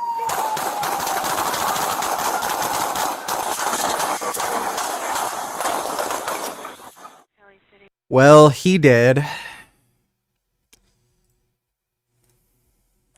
Sheriff's office, why don't you come out and talk to me with your hands empty? Oh, is this the guy with a shotgun? Drop the gun! If we call the cops, he was going to kill us. And the first time said we that had- today? Today. Shots fired, shots fired. Okay. On February, Gander planes.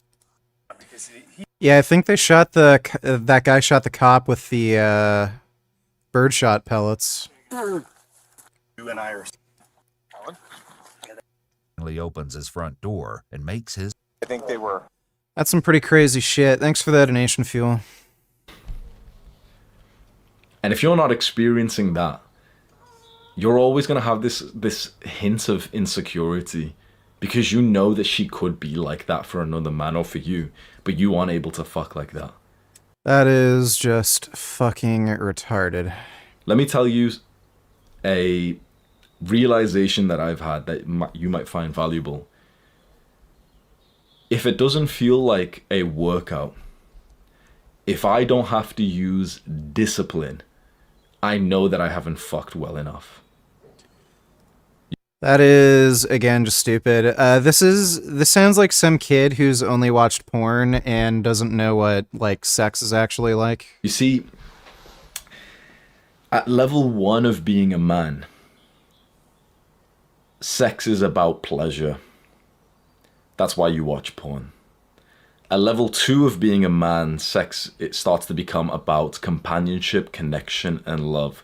That's why you start seeking out a girlfriend. And at level 3 of being a man, sex becomes about power. That's when you start to become more dominant.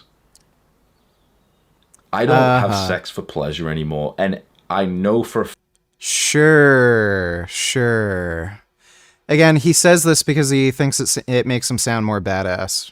fact, every successful, powerful man out there feels the same way. Sex stops becoming about pleasure or even about love when you get to a certain mindset, when you get to a certain level of like being a successful man. And cool story, bro. Then it just becomes about power. And so when cool it's story. about power, you're not trying to maximize pleasure. If I was trying to maximize pleasure, I'd either fap or I'd sit there and like let her ride me and like, you know, she does all the work, right? But that wouldn't be what would fulfill me.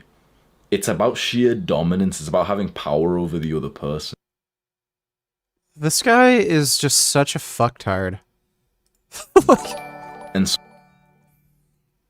What would you do if this guy broke into your house, rubbed his sweaty ballsack on your bed, couch and you? I'd go insane. NSFW.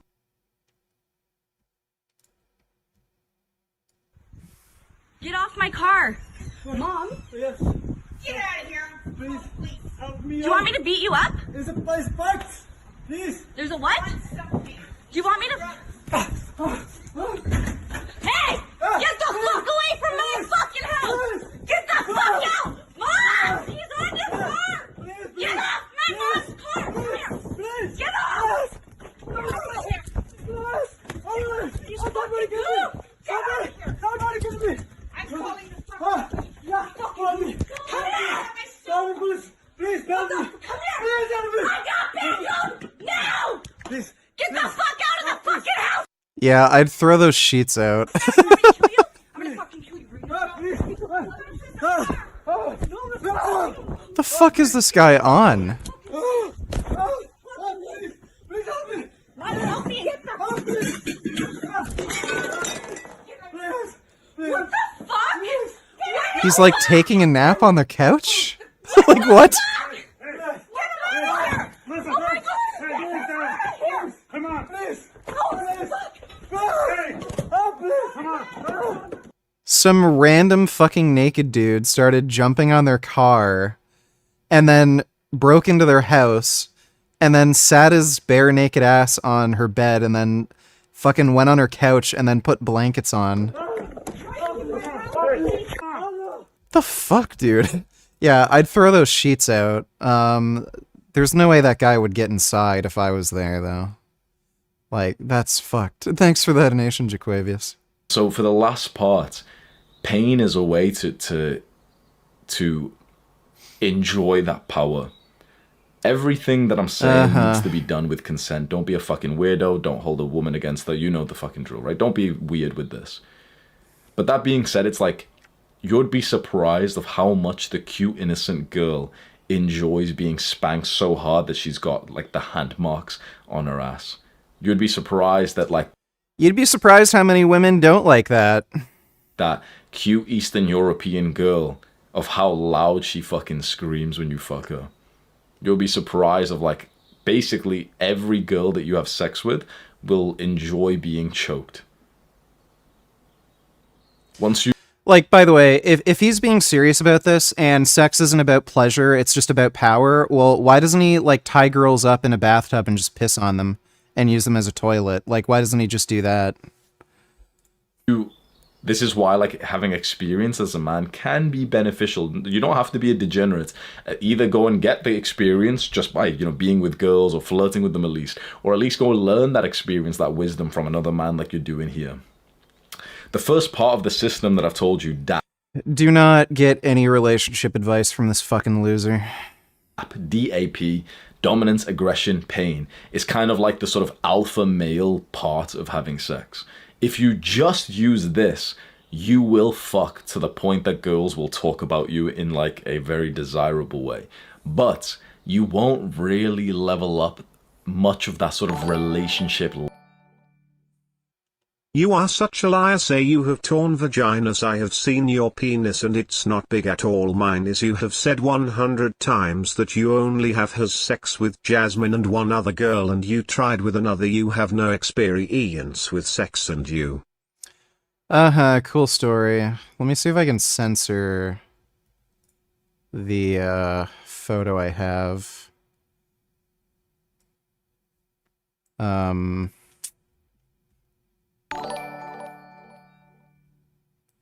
If meat eaters deserve to die, Wouldn't you also deserve to Actually. die since you used to eat meat? I think you secretly do eat meat and I don't think you're natty. Just quietly. I also think you are a psychopathic narcissist and Jordan Peterson is the GOAT. I'm not gonna risk it. Check out Jimmy Kimmel humiliating Trump at the 2024 Oscars last night. Let me see.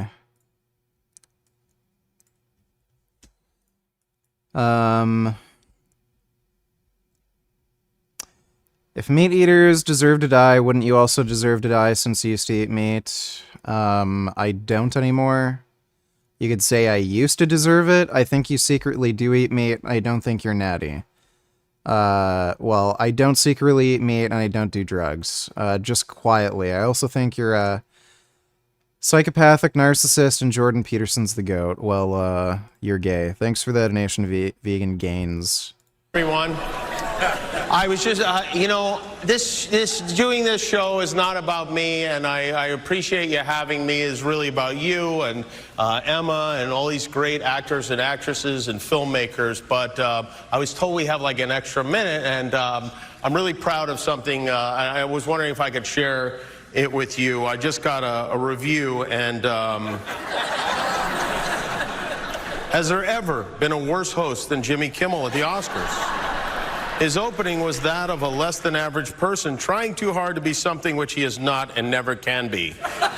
Get rid of Kimmel and perhaps replace him with another washed up but cheap ABC talent, George Slopanopoulos. He would make everybody on stage look bigger, stronger, and more glamorous.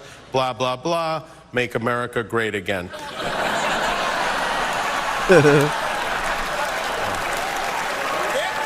President just posted that on Truth. Anyone? No? Well, thank you, President Trump. Thank you for watching. I'm surprised you're still... Isn't it past your jail time?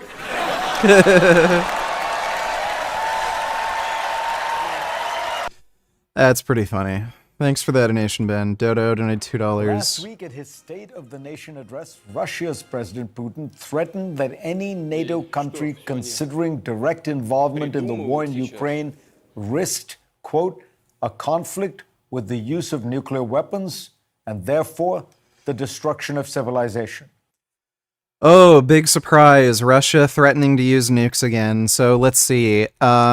We're going to use nukes if the U.S. sends over munitions. We're going to use nukes if U.S. sends over howitzers. We're going to use nukes if the U.S. Sends over tanks. We're going to use nukes if the U.S. sends over ATACMS. Now we're going to use nukes if a NATO country intervenes, right? When you keep making these nuclear threats and you don't act upon them, they seem pretty empty. Meanwhile, America's other major rival, China, is on track to double its nuclear arsenal by 2030, according to reports from the Pentagon. Is a new nuclear arms race afoot? And how dangerous would it be? Joining me now is CNN's chief national security analyst, Jim Sciutto, who has a new book out I have 32 gigs of RAM. Tuesday. It's called The Return of Great Powers, Russia, China, and the Next World War. Jim, this couldn't be more timely. And as if to underscore that, you point out an incident in which the Russians almost used nuclear weapons. Describe what happened. In researching this book, I spoke to senior U.S. officials involved in this moment, and we came much closer to the first use of nuclear weapons since Hiroshima and Nagasaki than I think we realized. Extreme concern to the point where I'm told, and this is a direct quote, that the U.S. was preparing rigorously for that very possibility. This was late summer, early fall 2022. At the time, you'll remember, Russian forces were getting pushed back from... Yeah. I think the Russian nuclear threat's overblown. Obviously, you should take those sorts of threats seriously, but Russia's a big paper tiger, and they've threatened to use nukes for I don't know how many fucking years. How many times have they threatened Poland? Like, yeah, it's just bullshit. Thanks for the donation there, Dodo. Jaquavius Cumberdale donated $2. Important animal break. Return to Hamza after these. Okay. Oh my god. Oh my god. There's a cat, and there's a kangaroo, and there's a lemur. Wow. Oh my goodness.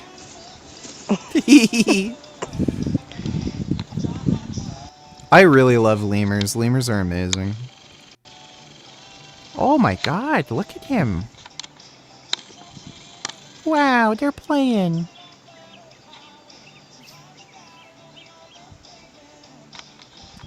Oh my god. That's amazing. Wow, they're all playing together. That's so cute. I love it when different animal species are friends. Oh, wow. Show round. Fattening nicely for the winter. That's some hibernation pudge you got there, groundhog. You portly little What critter. a handsome boy. They kind of... So, Look how round. An obese little rat is actually a good thing. Right, buddy? Oh my goodness. So you've lived so many years. Look at him nomming. Really? So handsome.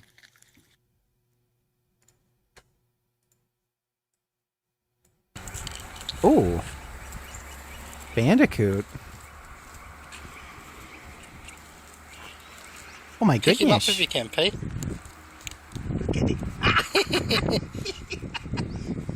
Yeah, little shit, eh? Yeah, put him down. He's struggling a bit. He wants to get you.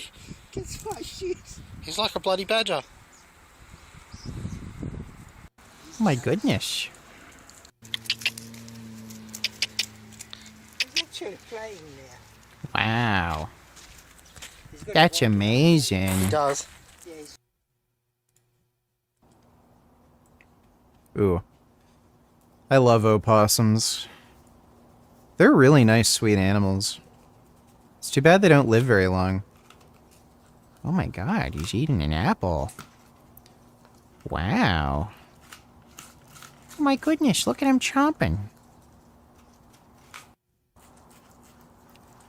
Oh my goodness.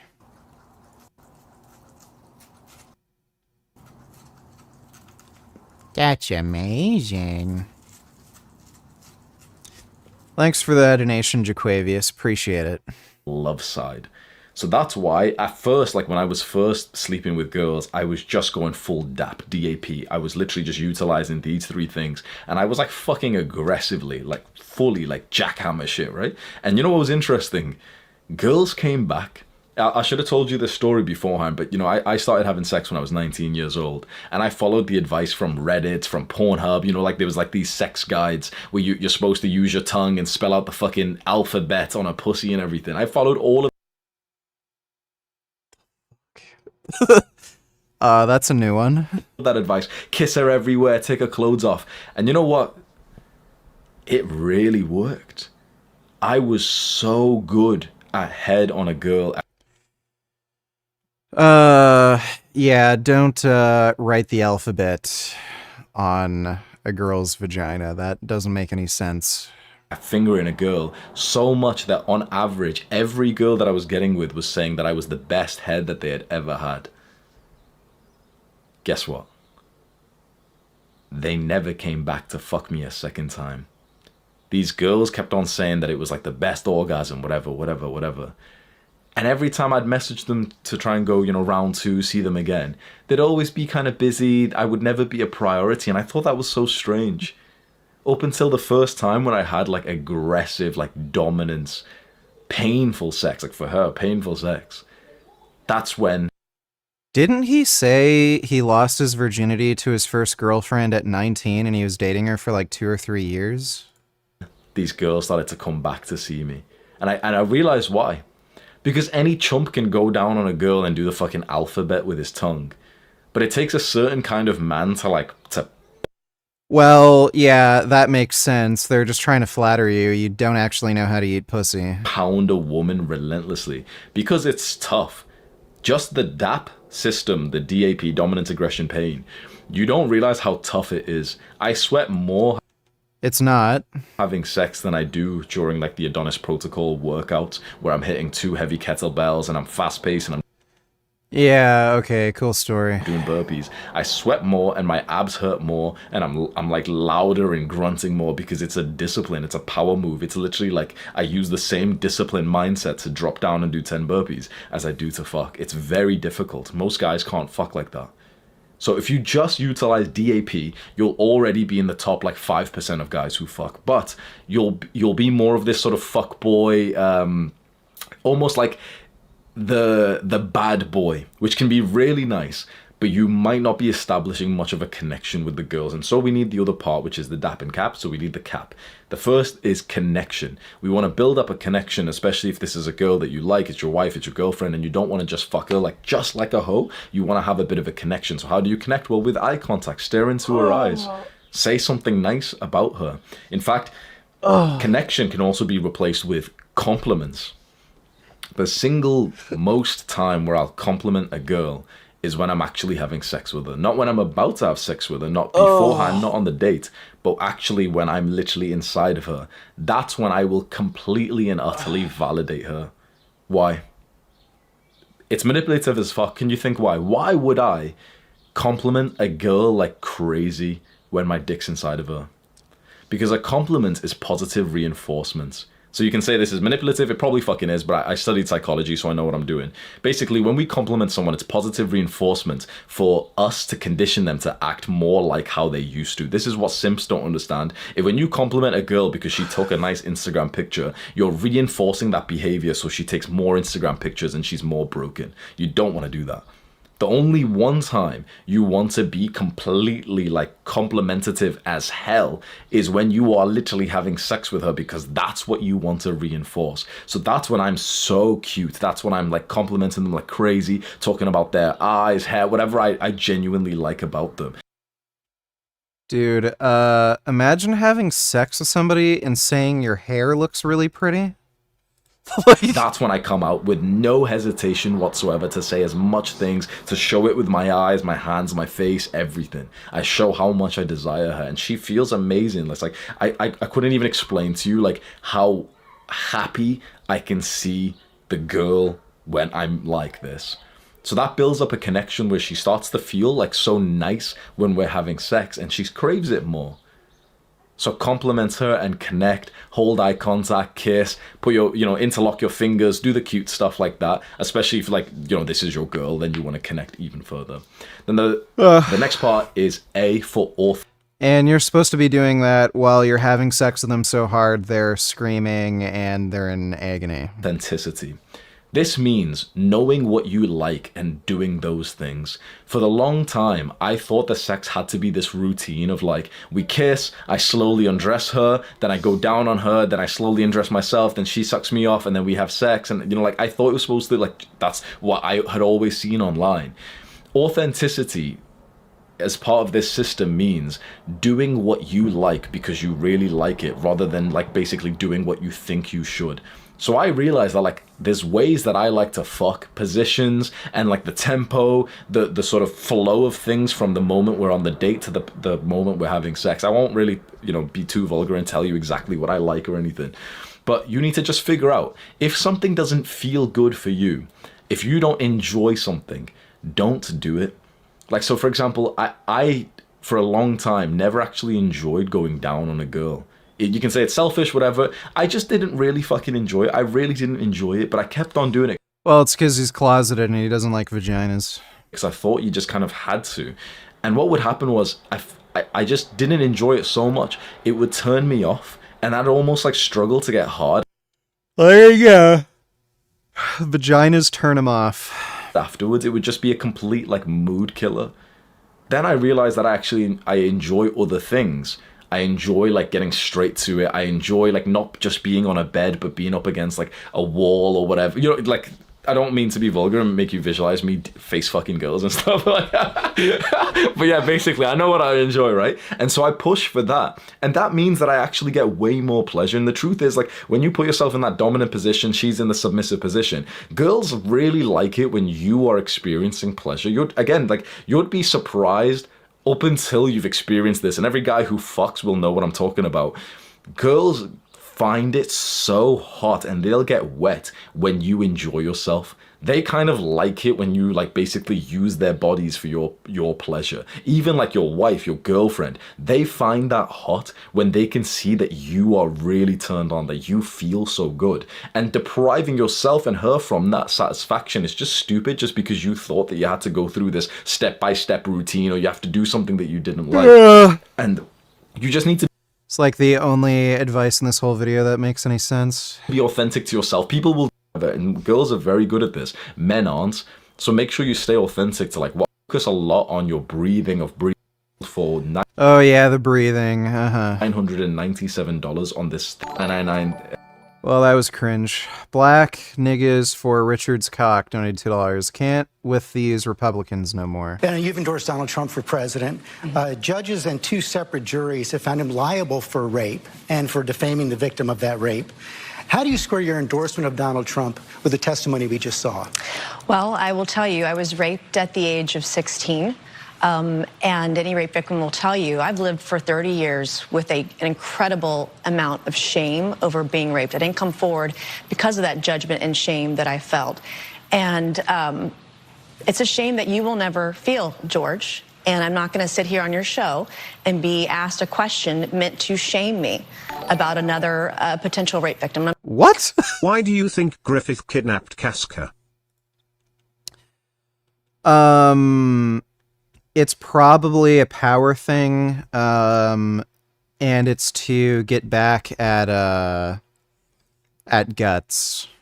So, when Griffith first raped Casca at the Eclipse, that was clearly a power thing. It wasn't because he had feelings for Casca. He may have some feelings towards Casca, he just didn't really share them before or take too much interest in it because he was more motivated of his goal of getting a kingdom, so he was focused on Charlotte. So there may be that aspect to it too, where maybe he wants Casca to basically be his queen now, but I think it's mostly motivated as a revenge thing against Guts and another power thing because Casca was his before. She was a thing that he could use and manipulate and control. So that's probably the main reason behind it. Thanks for the donation though, JP. Dodo donated $2. What was Hamza going to say about breathing? Why'd you say, oh yeah, the breathing, and then end it? He has this retarded belief that if you breathe deeply, it's more masculine, and he always goes on and on about how deep breathing, like, just makes you more confident and have more masculine energy and shit. It makes no fucking sense. That's why. Thanks for the donation, though, JP. Or, sorry, Dodo. I'm not gonna do that. It's actually not about shaming you. It's a question about Donald Trump. No, you are shaming me. You've endorsed Donald Trump for president. Right. Donald Trump has been found liable for rape by a jury. Donald Trump has been found liable for defaming the victim of that rape by a jury. It's been affirmed by a judge. It was not a criminal court case, number one. Number two. So she's saying that woman's either lying or she's, like, deranged or delusional or something. I live with shame. And you're asking me... Dude, this is one of the biggest deflections I've ever fucking seen. A question about my political choices, trying to shame me as a rape victim, and I find it disgusting. And quite frankly, E. Jean Carroll's comments when she did get the judgment, joking about what she was going to buy, it makes it harder for women to come forward when they make a mockery out of rape, when they joke about it. Does it make it harder for women to come forward when they... It makes it harder when other women joke about it, and she's joked about it. And I find it offensive. And I also find it offensive that you're trying to shame... What does that have to do with Trump being, in a civil trial, being found guilty of rape? Me with this question. I'm not trying to shame you at all. In fact, I have dealt with this for 30 years. You know how hard it was to tell my story 5 years ago when they were doing a fetal heartbeat bill and there were no exceptions for rape, incest, or rape or incest in there? I had to tell my story because no other woman was coming forward. No rape victims were represented. And you're trying to shame me this morning. I'm just asking. And I find it offensive, and this is why women won't come forward. Women won't come forward because they're defamed by those who perpetrate rape. Donald Trump They are judged and they're shamed, and you're trying to shame me this morning. I think it's disgusting. I'm not shaming you at all. I told my story. It took me 25 years to tell my story. I was judged for This is just a horrible, horrible deflection. it. I still get judged for it today. I'm asking you a very simple question. And I answered it. You're shaming me for my political choices. I'm asking you a question about why you endorse someone who's been found liable for rape. It was not a criminal court. This was a Who cares? Like, if that's going to be her claim, then is she saying that Eugene Carroll's lying and she doesn't believe the accusation? Like, by the way, the reason Trump was found guilty is because he literally admitted to it during deposition. The opposing counsel asked him about his comments about grabbing women by the pussy, and Trump was like, yeah, I just sexually assault women. That's how things go. I'm rich and famous. It was a civil court, and by the way, she joked about the judgment and what she was going to do with all that money, and I find that offensive. I'm asking you but about as the man a rape victim who's been shamed for years now because of her rape, you're trying to shame me again by asking me this political question. You've repeated that again. I think it's offensive. As a woman, I find it offensive. You find it offensive that somebody's questioning why you support a rapist. My political choices, I've endorsed the man that I believe is best for our country. It's not Joe Biden. And you looked at the dueling rallies yesterday in Georgia. Laken Riley's family was with Donald Trump. They weren't with Joe Biden. The same guy yesterday that apologized for calling her killer an illegal, who was an illegal. And here you are trying to shame a rape victim. I find it disgusting. I mean, you keep saying I'm shaming you. You are. The question, it is. How is the question asking you about a presidential candidate who's You're asking a rape victim. And there's no question about that. And you've courageously talked about that. Because I've been raped. I think that's disgusting. No, I'm questioning your political choices because you're supporting shaming me. You're trying someone who's been found liable for rape. Actually, I'm not. What the fuck? Who is the fat guy from the kick or keep debate? The one who you said had genocidal beliefs? What are his beliefs and stuff? Fat guy from Kick or Keep with genocidal beliefs.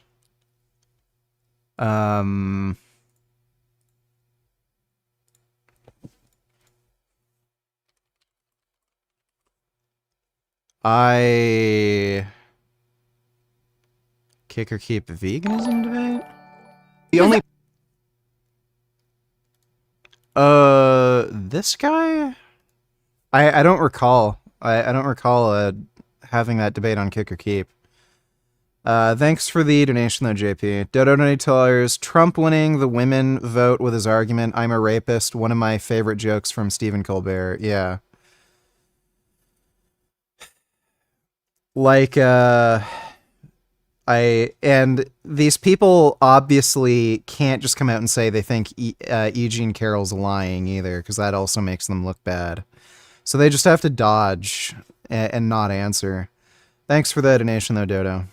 Not trying to. You are. That's exactly You're not what answering you're the doing. question. I think it's disgusting.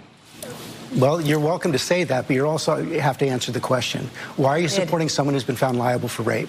I just answered your question. What is the answer? He was not found guilty in a criminal court of law. It was sexual abuse. It wasn't actually rape, by the way. And Eugene.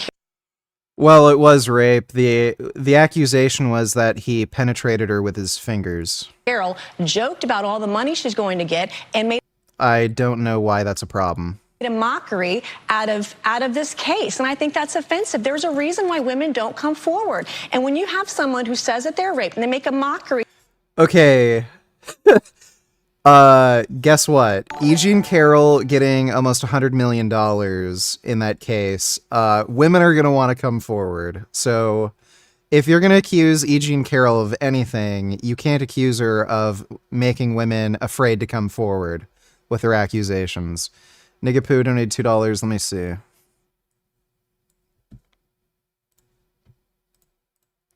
Why does YouTube do that? Insects to a frog or a turtle or so forth, that's perfectly fine because, that's what they're normally going to eat. If you're feeding your pet, for example, that's one thing. But doing something like feeding a hamster the ants, that's not cool. Now, if you're feeding insects to a frog or Don't hamsters in the wild eat insects?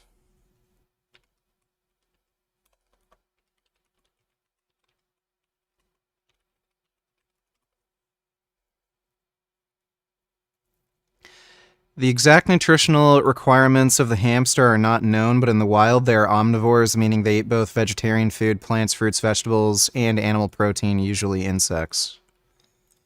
Now, if you're feeding... So why does he think it's wrong to feed insects to a hamster when that's what they'd normally eat in the wild? Okay. Another 200 IQ take from Vince. Thanks for the donation, Nigapoo.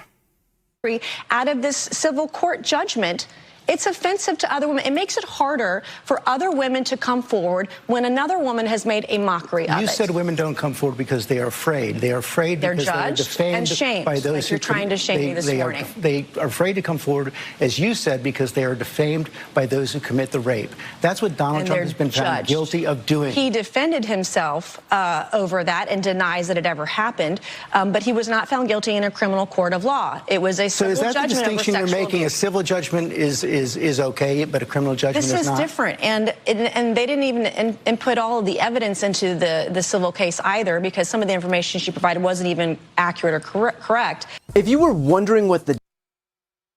Dude. Republicans genuinely suffer from fucking brain rot. Like, if they actually want their political beliefs and shit to get propagated, maybe they should run a more viable candidate who isn't a rapist. Meet the world's angriest Splatoon player. Give me a break! Jesus Christ! Ah! Give me my points! Stop trolling! Now Gito and Rory, ban them!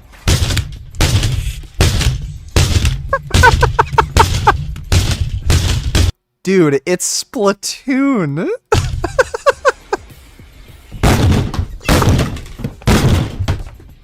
It's fucking Shawn Nichols, Splatoon. also known as Putz12, is regarded by many as the world's angriest Splatoon player, streaming the game numerous times a week, never failing to have a freak out after losing. But I'm getting way ahead of myself, because though present-day Shawn is very interesting, his past might be even more so. In the year of 2015, a game called Splatoon was released, to much critical and fan acclaim. Though the game was mainly geared towards kids, it also developed a very dedicated fan base who would take ranked matches very seriously. Putz was one of these people. He was so dedicated, in fact, that he would participate in local tournaments. It was during one of these tournaments that Putz's legendary rage became first known to the public. When one of his teammates could not make the tournament for unknown reasons, a substitute was chosen. Since Splatoon is a game geared and marketed towards small children, someone chose their kid to substitute for Putz's team. This poor little girl did not know what she was getting into, because after losing the match, Putz proceeded to have a meltdown, specifically targeting this child with many insults, telling her things like she was worthless and would never be good at the game, including many expletives. She couldn't take it and started to weep in front of everyone. But Putz wasn't done yet. He continued to take out his frustration on the equipment, which was almost damaged during his episode. Putz would be kicked out of the tournament, and I have never heard of him attending another one again. But this would not be the end of his competitive Splatoon journey, because for years he would play in online ranked matches, where players compete head-to-head for points that either increase or decrease their rank. Ranked Splatoon matches are the bane of his existence, and in 2018 when he began streaming them to his YouTube, he cemented himself as the world's angriest Splatoon player, if not one of the angriest gamers of all time.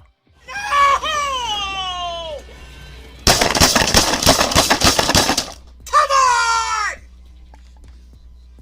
You steal my fucking clams! You steal everything! I can't get a fucking one! Seriously? I just needed one! Pass me a fucking clam! Stop banking and move up, you motherfucker! Stop banking and move up, you motherfucker! Stop banking and move up, you motherfucker! Stop banking and move the fuck up! Jesus Christ! We lose again?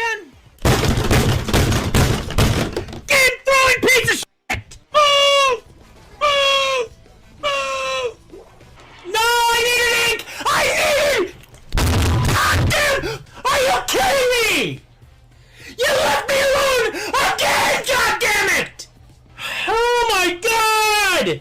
These fuckers are trash! As I'm sure you've noticed by some of these clips, Oh boy. Putz is very fond of blaming his teammates for all of their losses. Now, I don't know much about Splatoon, so I consulted the subreddits to see if Putz was actually a good player, and the general consensus is that he is terrible, making it even more ironic that his reactions are this intense. Putz will get so angry at his teammates that he will intentionally sabotage matches, going AFK until they eventually lose. The very same thing that he rages out over and accuses them of. It is always either his teammates' fault or the game's fault. I have never seen him take accountability for a loss once. Another thing to note is that Splatoon has no voice chat function. You can only communicate with people through simple commands. So when Putz is screaming at these people, he's literally doing nothing. Well, that is until he starts slamming his desk in rage. Unable to cope with the sheer incompetence of his teammates, he will slam his fists onto the table, Jordy Jordan style. He slams his fists so hard, in fact, that his computer monitor loses signal from his console, creating now what is one of the most infamous memes in the Putz community,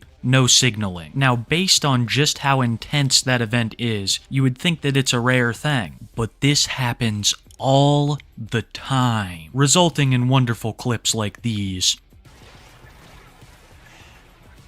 You're not in a position to make a shot, you're not in a position to make a shot, and your other fucker dead!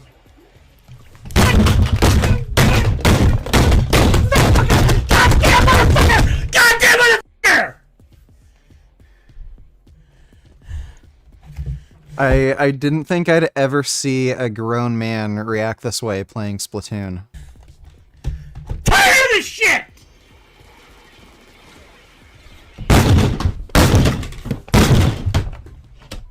Camera broke. Holy Camera shit. officially broke. They ran it to a 40 uncontested. Oh my god.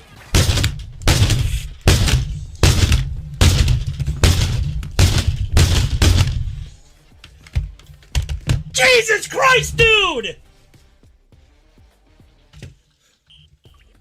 No! No! Ah!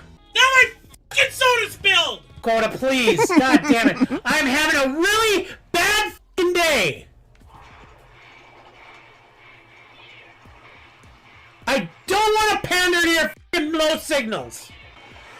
God damn it! I got fucking low signal! Putz has no signaled more times than I can count, and when he began to receive donations, people would even start to demand a no signal for money. Putz would deny them until he lost and did it on his own organically, being so lightning quick that one time he even smashed a fly. You would think that screaming at his teammates and slamming on his desk would be enough to sate Putz's rage. But for Putz 12, enough is never enough. And after losing a match, blaming it all on his teammates, he will block every single one of them on his Nintendo.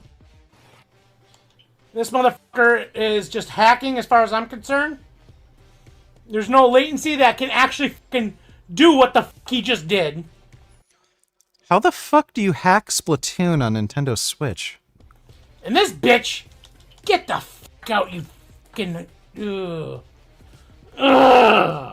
Putz might have accidentally been the first person to discover that Nintendo actually had a limit on how many people you could block, with him hitting the limit of 100 every couple months. He will proceed to then unban everybody just so that he can ban more people. He has complained to Nintendo dozens of times over the block list, even calling them on one of his streams, capturing what might be his most iconic moment to date. This poor Nintendo employee has to endure all of Putz's abuse for 20-ish minutes. The levels of patience displayed by this customer service rep are godly. Putz absolutely lays into him for problems that he has no control over. This is just a guy simply doing his job, but Putz is sitting there blaming him for every problem Splatoon has. And so many problems that Splatoon doesn't even have. Putz just perceives it that way because he's the bad player himself. Let me just show you guys some of my favorite clips because this one's a doozy. My name is Shawn.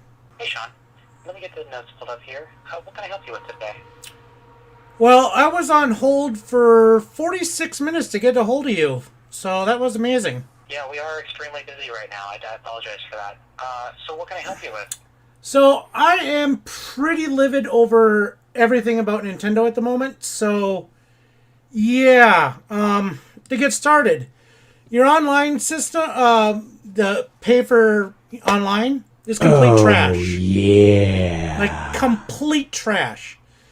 I'm a Splatoon 2 streamer, and actually a pretty popular one at that. Oh, yeah. And the fact that we've had no benefit of actual online services of any kind is absolutely ridiculous.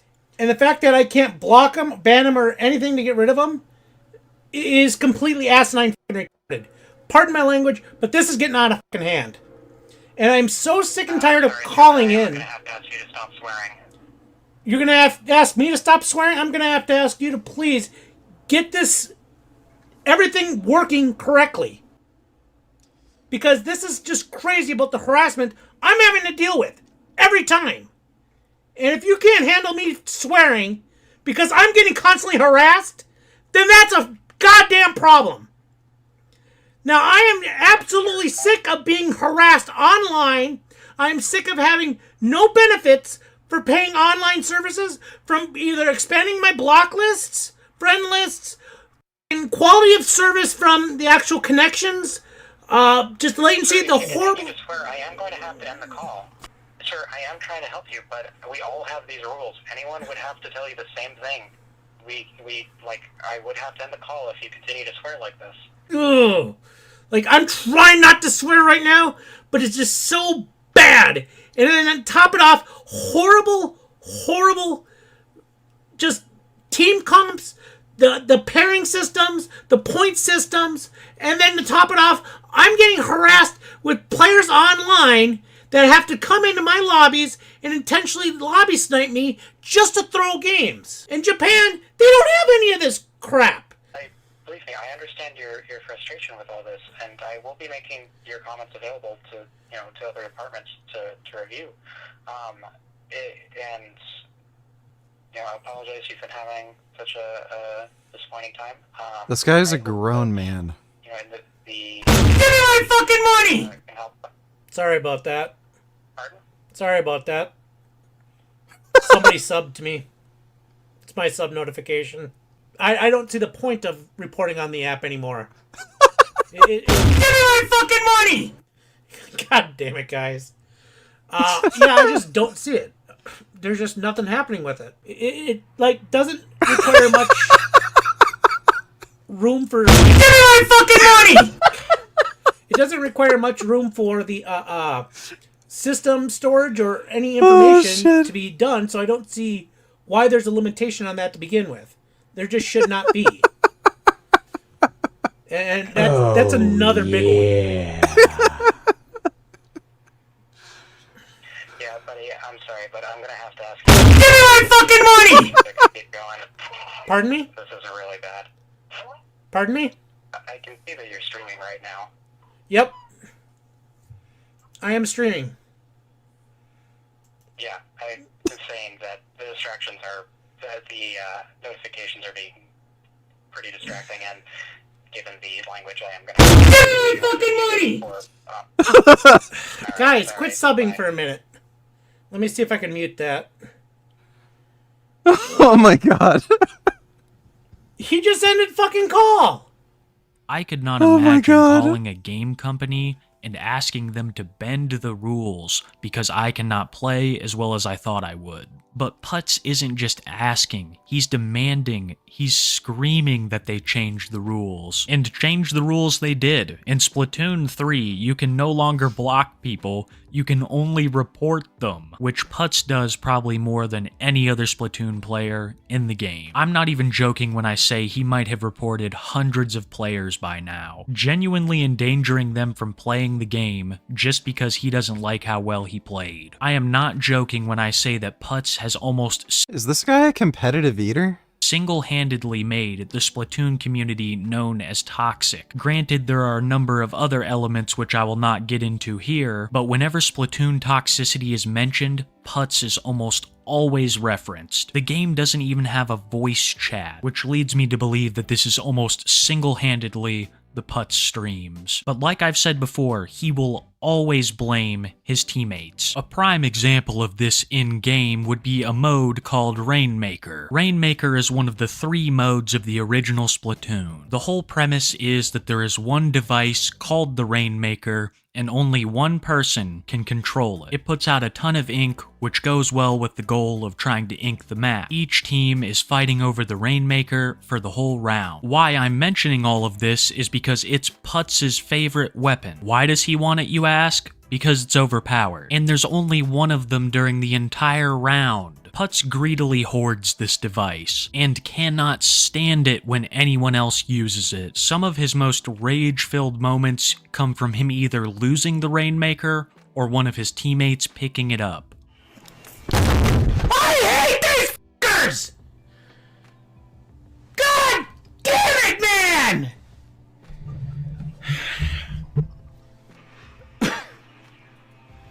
Why did you throw so f***ing hard? Like, literally. Literally! You're getting 2/3 of the map for half the f***ing game because we had a 6!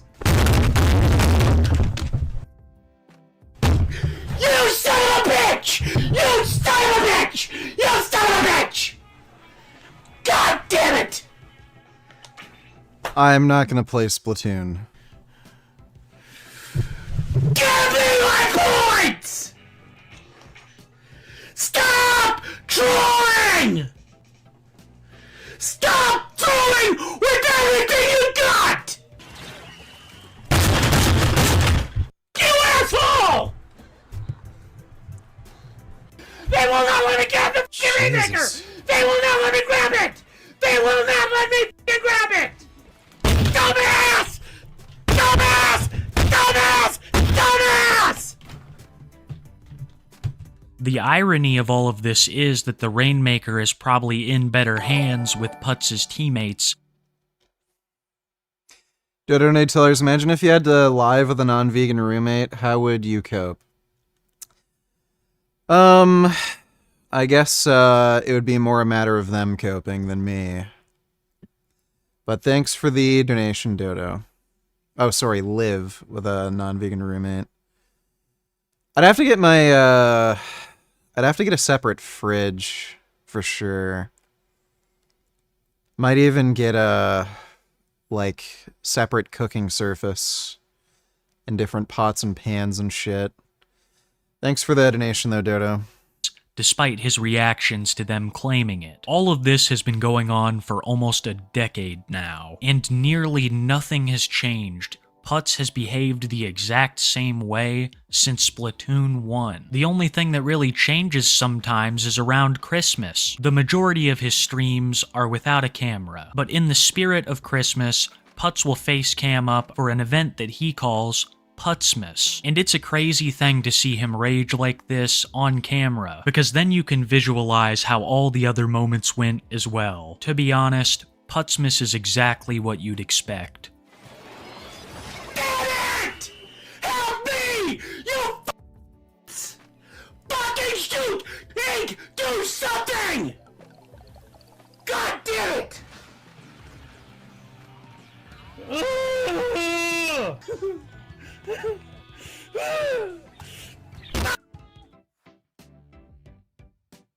$27 fucking points! You assholes! Fuck you!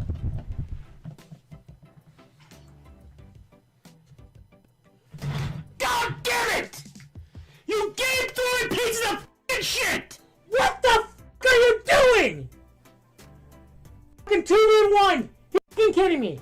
The internet himself. During my research, I came across something that was actually pretty shocking. That Putz, Shawn Nichols, had appeared on Season 7, Episode 9 of Man vs. Food. Putz is a former professional eater, and for this episode, he talked about a challenge that he had completed from a company called Egg Roll Inc., eating a dozen giant egg rolls in an allotted time period. I've seen him compete in rib competitions, taco eating contests, burger contests, you name it. And I honestly think that is a better form of competition for Shawn to be involved with, because after finishing an eating competition, you don't really have the energy to scream your lungs out at your other contestants. Man vs. Food would not be Shawn's last brush with the camera, as he would also feature briefly in an Air-Rack video called I Brought 50 Competitive Eaters to a Buffet. Putz was not only streaming to YouTube, but also uploading his competitive eating videos. But when the world needed him most, he vanished. 1 year ago, Putz stopped uploading to YouTube, but Avatar Easter eggs aside, he moved over to Twitch, where he still streams to this day. Putz 12 is one of the reasons that competitive gameplay is so unappealing to me. Some people that you play will be this invested in that game. I think another prime example of this would be Low Tier God in fighting games, and DSP from EVO. It's players like these that make multiplayer so unpalatable to me, and I would much rather play something like Zombies, or I guess a more current example would be Helldivers 2, where everyone works together towards a common goal. But maybe that's just because I suck at playing the games. And that's all I have on. That is a little insane.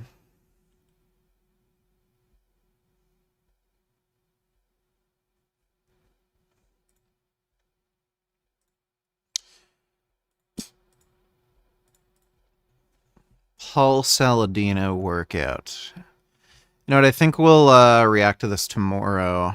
Let's just play some games for right now.